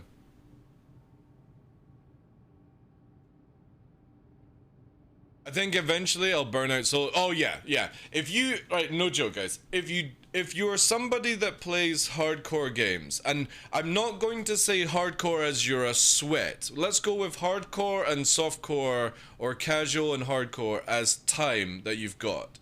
So an average gamer maybe plays between 2 or 3 hours a day, right? Hardcore, probably about 8 hours a day of gaming, and casual will be maybe 1 or 2 hours a week, right?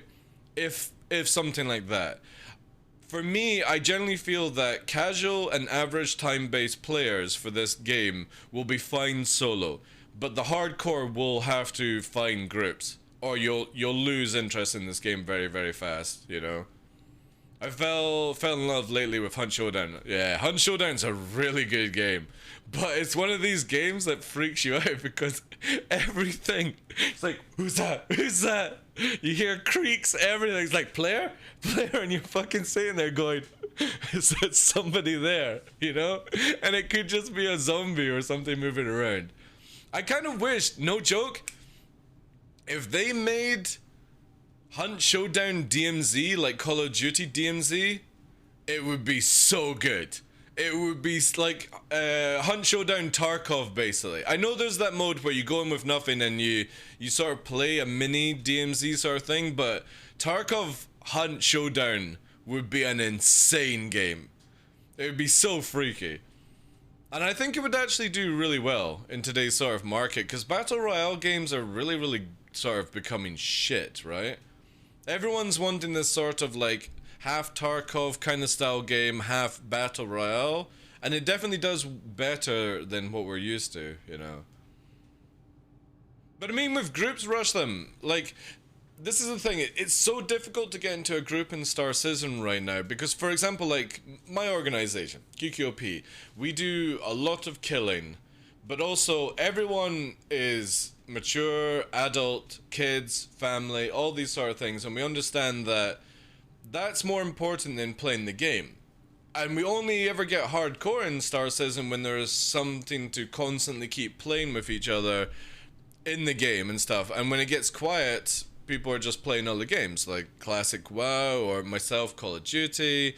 Greg is on the 40k game right now. I really want to get to the point where Star Citizen offers all that sort of buzz that you get in other games, but you're playing Star Citizen. That would be amazing. Because then I would probably do more recruitment for my organization for people in the sort of EU time. But I just don't like to recruit people into the org for then to say to them, we're not playing Star Citizen, because there is nothing for players of our level to do in the game. And that's why continuously, for me, I'd rather talk to you guys daily, you know, casually fly around low flying, and then wait for the free 18 content and go in with that on everyone. But it will get to the stage where free 18 will come and it will pass, and 2 months after free 18, nobody's playing the game again in the organization. Because there's nothing to do on a long activity sort of situation in this game. I think so as well, Flame Wombat, because generally, again, like I said, we can go, we can kill, we can kill, we can kill, we can get into fleet fights, we can kill, we can die, we can go to jail, but there's like nothing for us to do. Money is worthless to me. Like, I played this game so much that when somebody goes, oh, I've got like 100 million and I've got all the ships, I go, I don't give a fuck. I've got an arrow and I've got more money than sense to repair it, right? There just isn't anything for me to do in this game, like gain reputation to unlock a special ship or unlock a special item or an armor set or something like that. I would love that, even if they were going to do the resets, right? If you could go here, for example, and grind up a reputation, like I'm maxed out with VOD, make it where there's 12 levels, and at 12 levels I unlock a special armor that I get to keep. I would grind that shit. I would love to do something like that. That would give me a long time playing. Vova, thank you very much for the follow as well. No, I wouldn't do box missions, because there's a range of missions that offers for every player, right? It's the same with, like, for example, like somebody like Space Cutlet. Piracy is very difficult to do, and that's what he's interested in doing. And we're still waiting for those sort of things to come in that give you that 1-2 hours kick, and then you can go off and do stuff with your family or go and play another game if you're interested in it. And then you can do that every day. Because the great thing about a game like Star Citizen is you want it to be like EVE Online. Not in the sort of mechanics, but in EVE, every day is different. When you log into EVE, it's not let me go and repeat my missions over and over again like most MMOs are. You go in and you go, right, I wonder who's going to fuck me today. Because I'm going into some dangerous space with a group of people and I don't know if I'm going to come back alive, kind of thing. Or you come back full to the brim of cargo of special loot that sells for a lot of money. That was the great thing about the game, is you just didn't know what the day was going to bring you. And I really want that for Star Citizen. I want to log in and be like, not like, alright guys, we're going to go low flying again. Oh, we're going to go salvaging again. It's like, what's going to happen today? That's what I want. That's what Sandbox bring you. They bring you the ability to have your own story in a video game.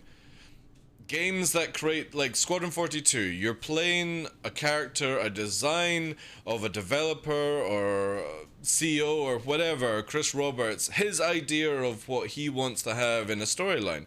But a Sandbox MMO allows you to have your own story. You don't have to do missions and stuff like that, and that's what I'm desperate for in the game. Your impression of yourself is funny, dude. Oh yeah. I take the piss out of myself all the time. I probably don't even realize I'm doing it as well. But hopefully next year, we do have... It's always the same thing where it's like, I'll come back in a couple of years and you'll see a big change in Star Citizen. That's actually not true, because a lot does change over time. The biggest thing for me is when they start adding in all the server mechanics. That's when I get excited for Star Citizen. I don't get excited for ships unless they're flight ready, right? The Galaxy just doesn't, you know, tickle my pickle kind of thing. It's cool, don't get me wrong. But if it was in-game, I would be way more interested. For me, I'm like, how are they going to improve FPS? How are they going to improve desync? Are they going to make it where we're fully persistent? All that kind of stuff. Death of a spaceman. All these sort of core mechanics, I have more interest in Star Citizen than anything else, because everything else like mining, salvaging, medical gameplay doesn't operate well unless these things actually work themselves. And a lot of people always rant about the wrong things, I feel, in this game. I want more gameplay mechanics. I don't want more gameplay mechanics. I just want the game to work. I want it to have good FPS. I want it to be optimized. I want it to be server meshing. I want it to have persistence, PES working, database working, HUDs working. I don't care about mechanics. I don't need medical gameplay. I don't need salvaging gameplay unless all of that stuff that I previously said works. I'm waiting for E-War, overclocking, and stealth with systems. Again, it's a lot of stuff that needs to be added into Star Citizen, and I don't think many people realize how many things that they want to put in Star Citizen is nowhere even in development yet, right? Like, obviously stealth can be a stat, and E-War can be sort of an upgraded version of EMP, right? Do you get tired of the constant moaning from some of the community? It's more the realization that a lot of the community VAs are impatient. It's not of the constant moaning as such, you know, everyone will moan, right? Or have an opinion on things. That's fine, that's natural, that's human nature to be like that. It's the attitude of, I've paid money, I want it now. And I'm from an age where I've waited for games to be developed, right? I've waited where I've read about a game in a magazine and 5-6 years later it comes out on disc to try out a beta of it, and you never got patches. You guys remember that when you used to get video games in like CD version and stuff like that? Oh my god. It's a bounty hunter Connie. Oh god. I don't even think I've got enough fuel for this. Demo disc, yeah. So we had all this stuff, and you would maybe get a patch, but generally it was always the case where you didn't, right? You didn't. This thing has a bad hull as well. It's got damaged hull. And I think that's where the generation nowadays just don't understand that good things take time. They take time to build, like a good fucking pie in the oven. You shouldn't rush it, right? It's the same thing for a video game. And that's my biggest beef with people in the Star Citizen community. That they are generally too much in a rush for the game to be out. And I am somebody that will happily sit for 15 years for a good game because I am tired. I'm so tired of games that you buy and 2 weeks later you uninstall because they are shit. They're rushed out, piles of crap, and then even the people that have been hyping about it are still excited and stuff like that. This one's going up and over, right? But the mistake there, right?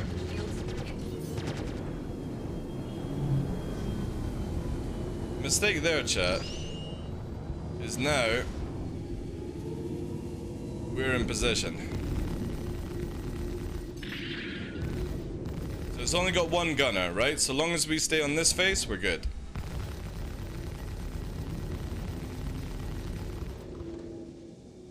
Pilot's trying to rotate. It's fine.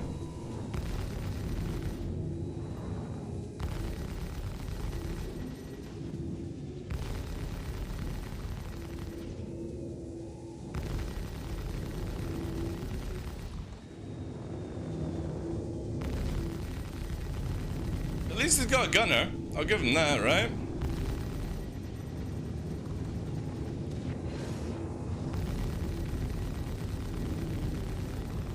Field's gone. See how the pilot is more prioritizing itself than rotating for its gunner. It should be rolling over for its gunner. But it's... There we go. So they've swapped gunner. Now I'll go under here. And we're underneath. However, this is going to be where it gets dodgy, chat. There we go.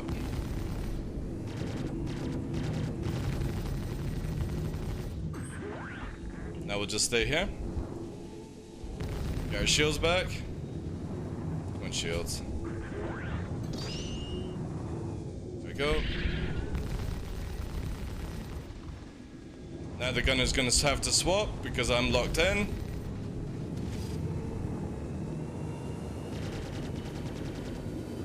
See this? Look at this shit. Look how this thing just literally has the ability, right?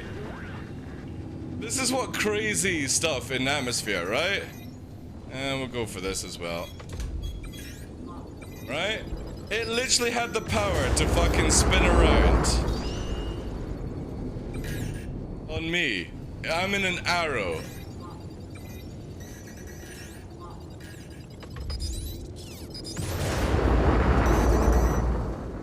Shields hit. Mental stuff, right?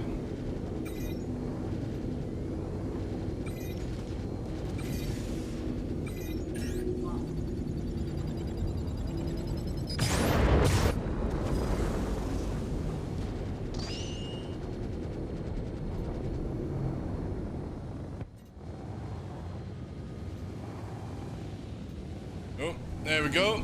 We got a secondary. We've got a cutlass black. We'll need to push on that.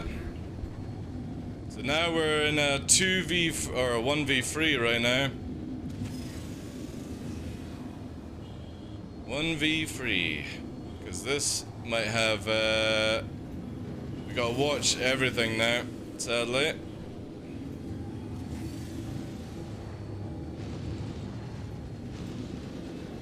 Imagine if they collided with each other, right? That would be amazing. We're gonna dive down. Drag them in. Let's bring them down to lower level.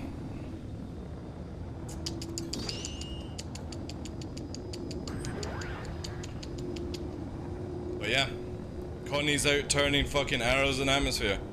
Can't wait for that shit to fucking change. And that's from backstrafing, by the way. This goes in 4.0 mentality.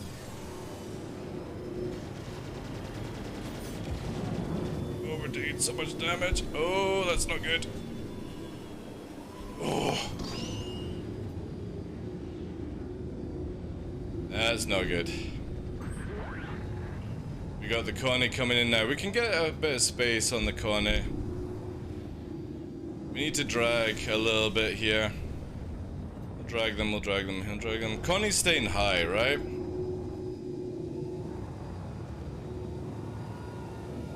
That's there. Get slow.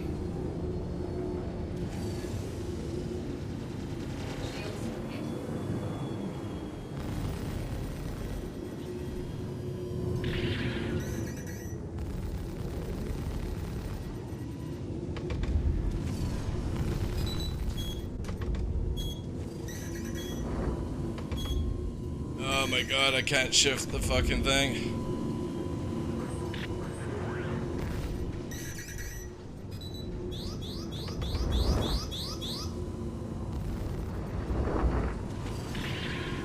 I'm dealing with missile spam. Connie's fucking up my ass. I have to pull away just now. Too close, too furious.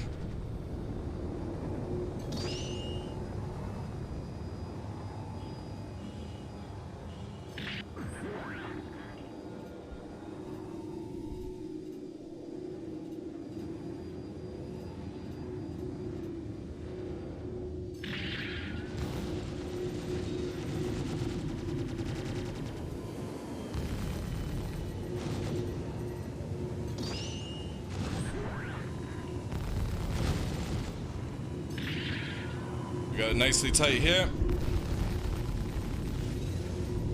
Push away. So we got the Connie.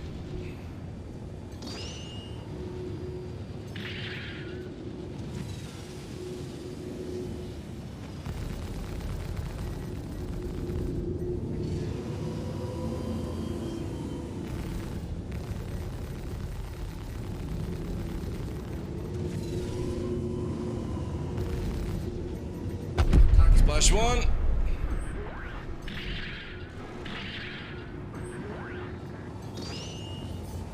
Now we gotta chew through this motherfucker again.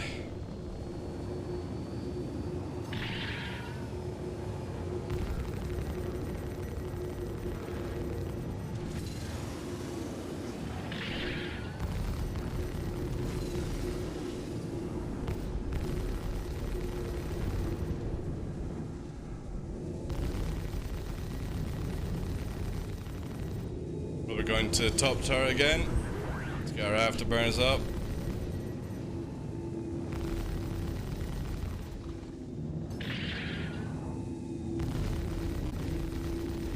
Drastically trying to stay in the blind spot.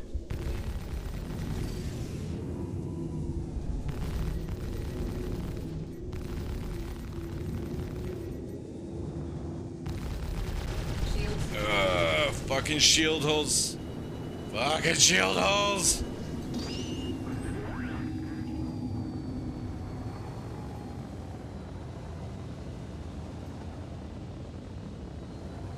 Then they'll get their shields up again. Bring it down. God damn it, we just got the shields down as well. We can't take much more of this because, you know. We've got the shield holes damaging us right now.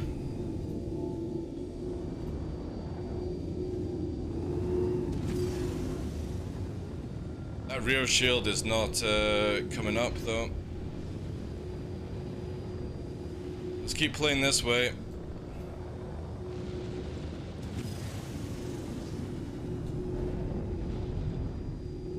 Try and focus on that movement.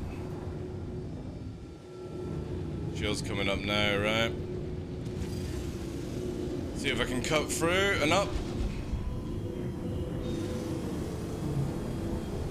Where's the gun? Where's the gun? Where's the gun? Where's the gun? Where's the gun?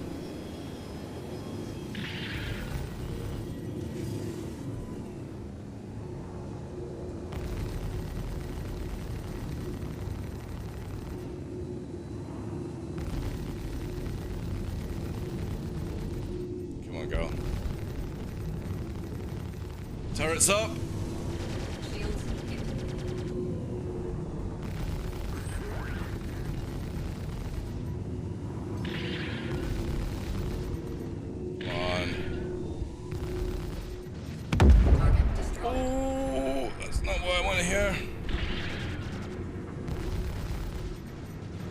Pull away.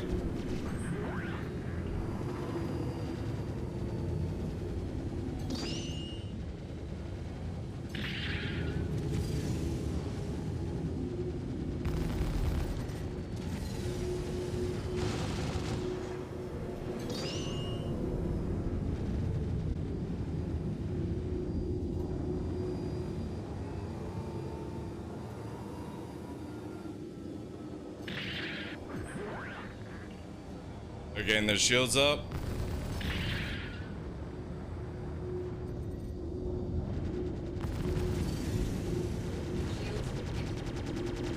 See what I mean? Like, look at that pull that it can do, right? The Corsair just does not have that capability. I'm gonna go for the missiles.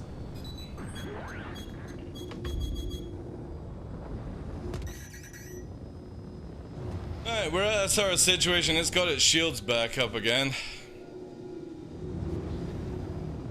Auto turrets OP. Yeah, the Connie has really good turret placement. Again, I'm fighting 3 versus 1 and they're in their big ships. I've done more damage to them than they've done to me, right?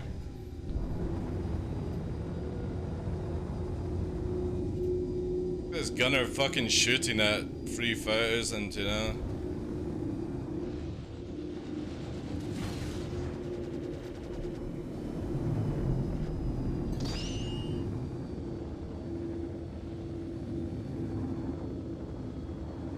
Again, I can leave at any time, and I still win. Look how red that Connie is. Also, it banged into the ground for its engines. But I gotta watch, I've got a red cockpit.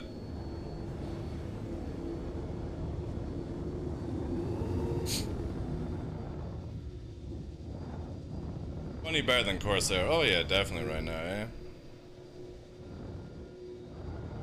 Definitely the case.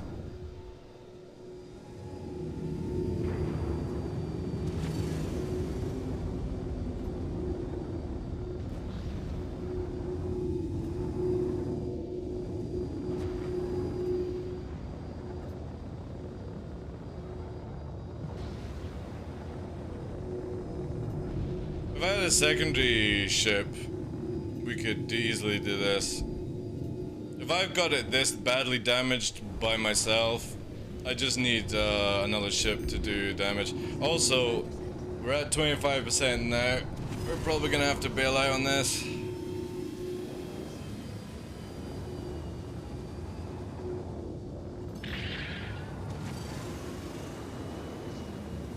Maybe. Maybe if they go into space.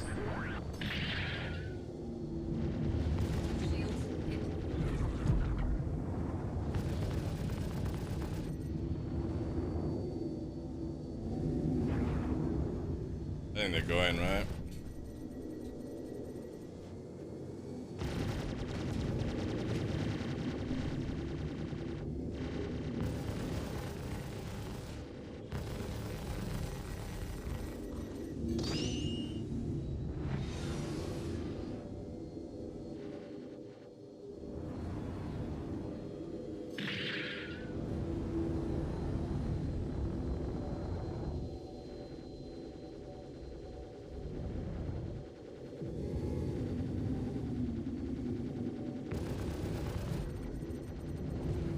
If they go into space, I'll have a much easier of time.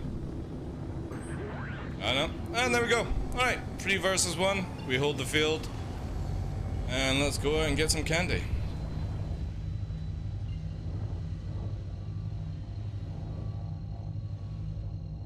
Just only using Toby Tracker for the tracking, yeah. Or need to learn the hard way. Skill versus ship won't work as well. What do you mean, dude?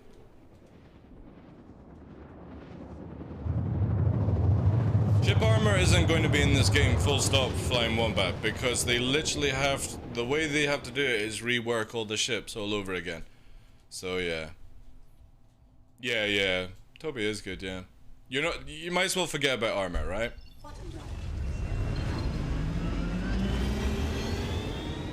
Until armor is actually out, it's just another one of these CIG myths, right?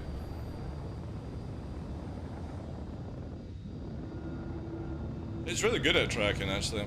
Also allows you to target and missile with your eyes, which is really good.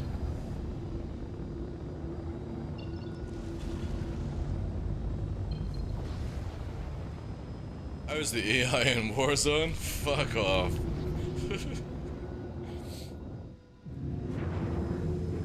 It's absolutely nuts.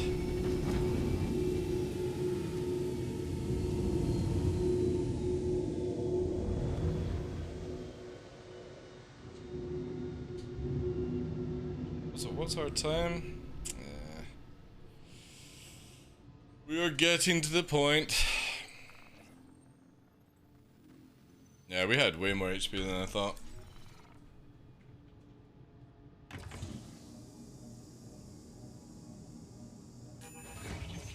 Is at 100%. I think I follow the Flame Wombat. I would try it out, yeah. Another good way that I would suggest, Sona, and you didn't hear it from me, even though I'm a partner with Toby, get it on Amazon. Try it out. If you don't like it, send it back. Amazon don't give a shit, right? They literally go, oh yeah, that sounds great.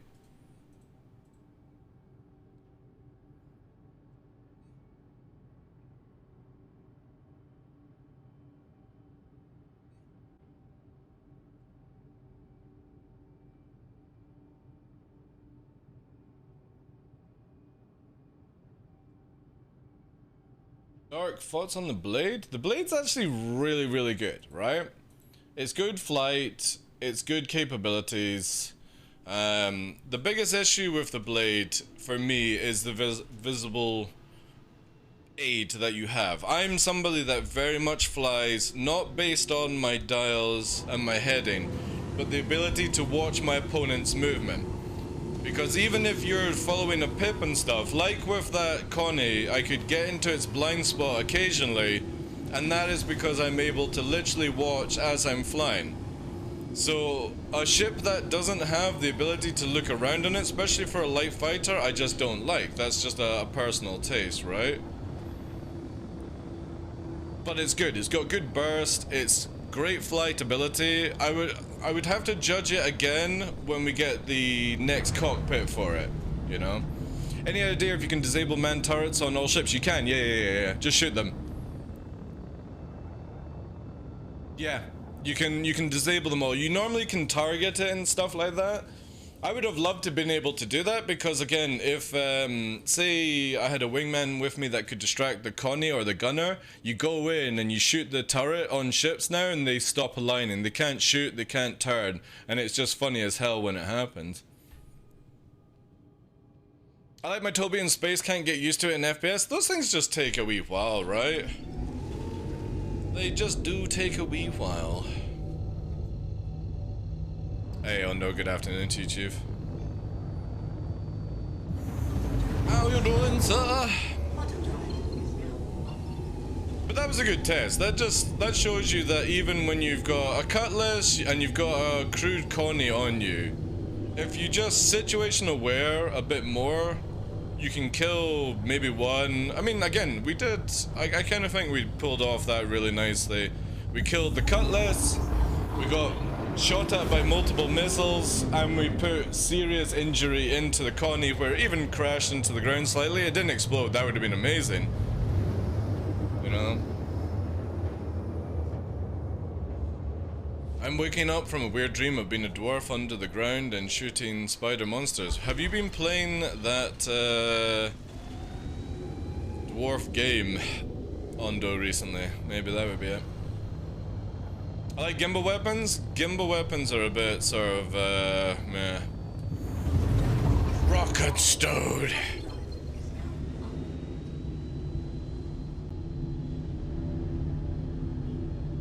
Buyback bin is full?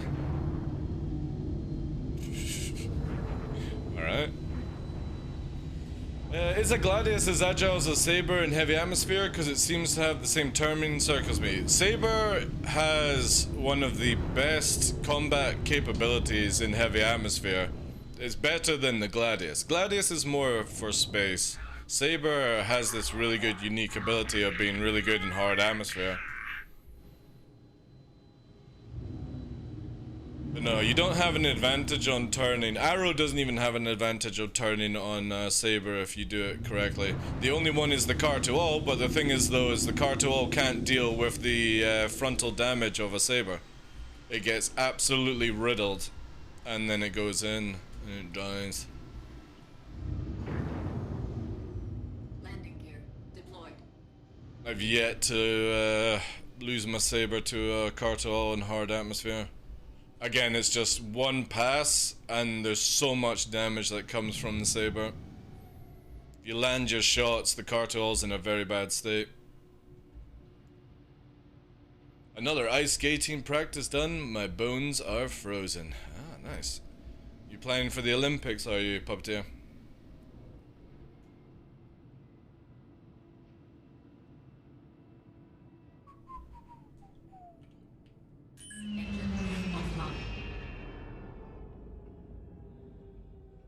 You're playing like a drunk. Santa Kai looks like it might be coming out next year, which is going to be good. Is that the Santa Kai image? Yeah.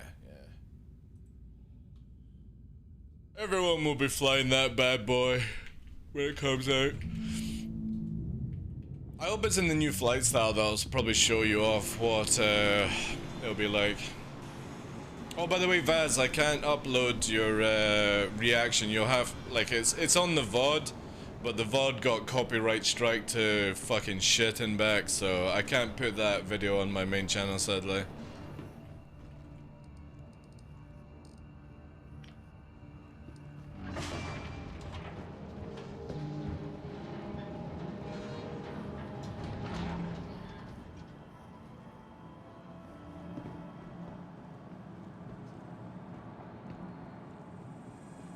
Again, if the Gladius gets that's the beautiful thing about hard atmosphere, Vaz, is that hard atmosphere is about whoever wins the turn wins the fight, not who can fucking, you know, corkscrew, backstrafe, upstrafe better. It's whoever wins the merge. And that's why you never see any of these, you know, PvPers in hard atmosphere fighting, because they would just get clapped instantly, right? They've always got to drag somebody up into space to fight. They can't fly. Like when we were fighting that Cutlass and Connie at the same time, you would watch a lot of high-level players getting killed in that scenario. They just don't know how to fly in it whatsoever, you know? Again, the reactions on the VOD channel, which we don't make money on from, but as a full-time content creator, I hope you understand that I can't, I can upload things, but obviously anytime I upload something, it's got to sort of make me money. We just need a hurricane rescue now? Hurricane rescue? Well, a hurricane ship designed to rescue. Would it be good to learn in hard atmosphere? For the next flight system? Yes, Flying Wombat. Massively. Massively. Because here's a big thing with it, is a lot of people are expecting the way we fly right now to be the same in 4.0 but just slower. It's not. It's not. You need to listen to CIG. They literally... What the fuckery? They literally talk about that a lot of the flight systems are dampened in your movement, and the only way to compare that is with hard atmosphere right now, because soft atmosphere doesn't add in the same dampening effect to slow you down. It just makes it sort of feel like you're in atmosphere, and this is where a lot of people are going to get a reality check in PvP. A big reality check.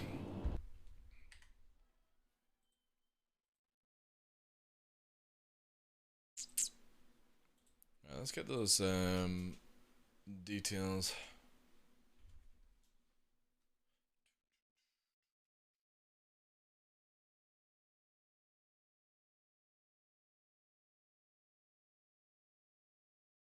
There will be some new cheese, I'm sure. Dude, I don't know where you're gonna get the cheese from when you're slowed right down, right? You know what I'm saying, Ondo? How do you dodge 1400 meters a second weapons when you can only go like 300 in your agility state without drifting?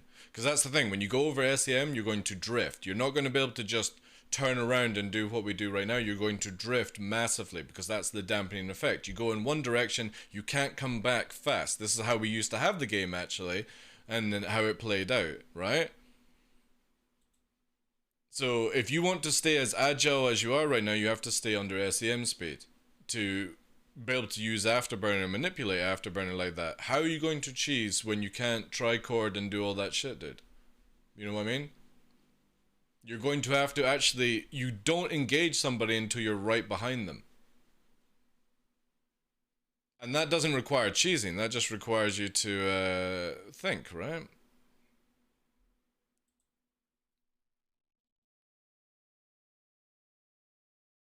Quickly write this down, guys.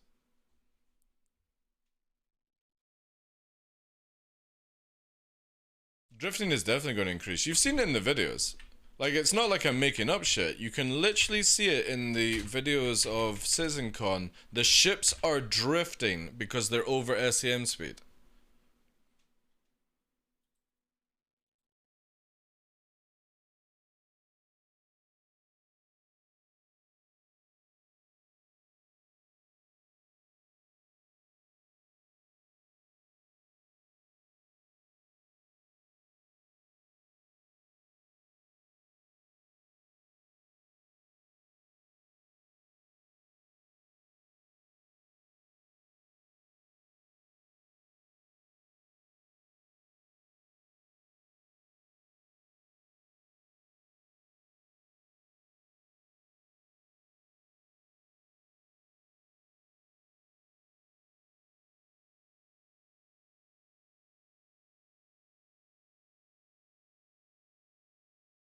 What planet is hard atmosphere? There are 3 planets. You've got Microtech, you've got Hurston, you've got Crusader, and you've got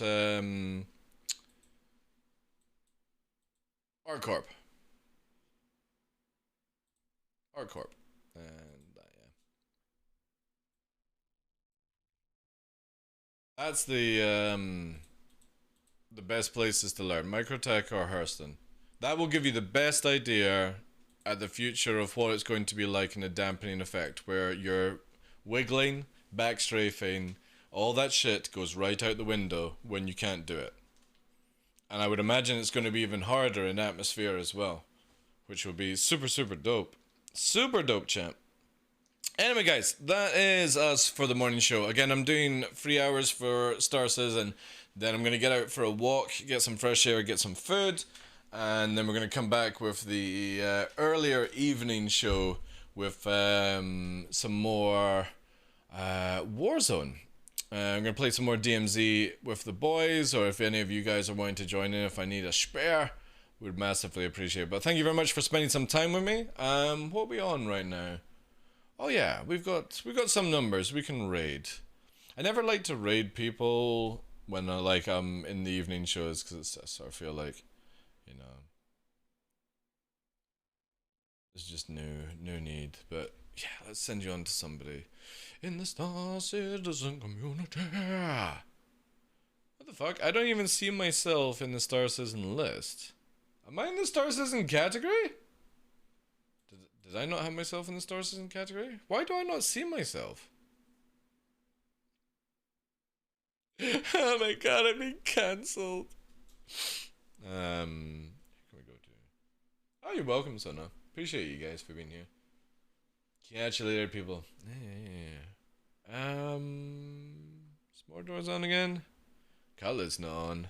It's the weekend again, so. I'll send you to Salty Mike. ATC. It'll be good. Good. Yeah, anyway, guys. Appreciate you. Thank you very much for spending some time with me on your Sunday. Have a wonderful Sunday. I will catch you in a couple of hours for some DMZ Call of Duty Warzone gameplay. And yeah, if I don't get to catch you, have a great Sunday. See you on Monday, as we'll be back with Star Citizen tomorrow morning. And stuff. Stay safe, guys. Appreciate it. Thank you very much for your time. Avenger Pleb, Villet, Zayman, Joe, Sona, Glitched. Let's go up a little bit. Oh no, Vaz. Thank you very much for being here, guys. Demi, appreciate you all. Puppeteer, have a wonderful weekend, guys. Michelle, take care, guys. It's time for walks now, Nix. Time for walks. I'll see you guys in a couple of hours. Oh, well, actually a bit more than that. Yeah, like 3 hours. I'll see you for some Call of Duty. Take care, guys. Enjoy Salty Mike's show. He's an awesome dude. He also does react videos. Go and check him out. Appreciate you.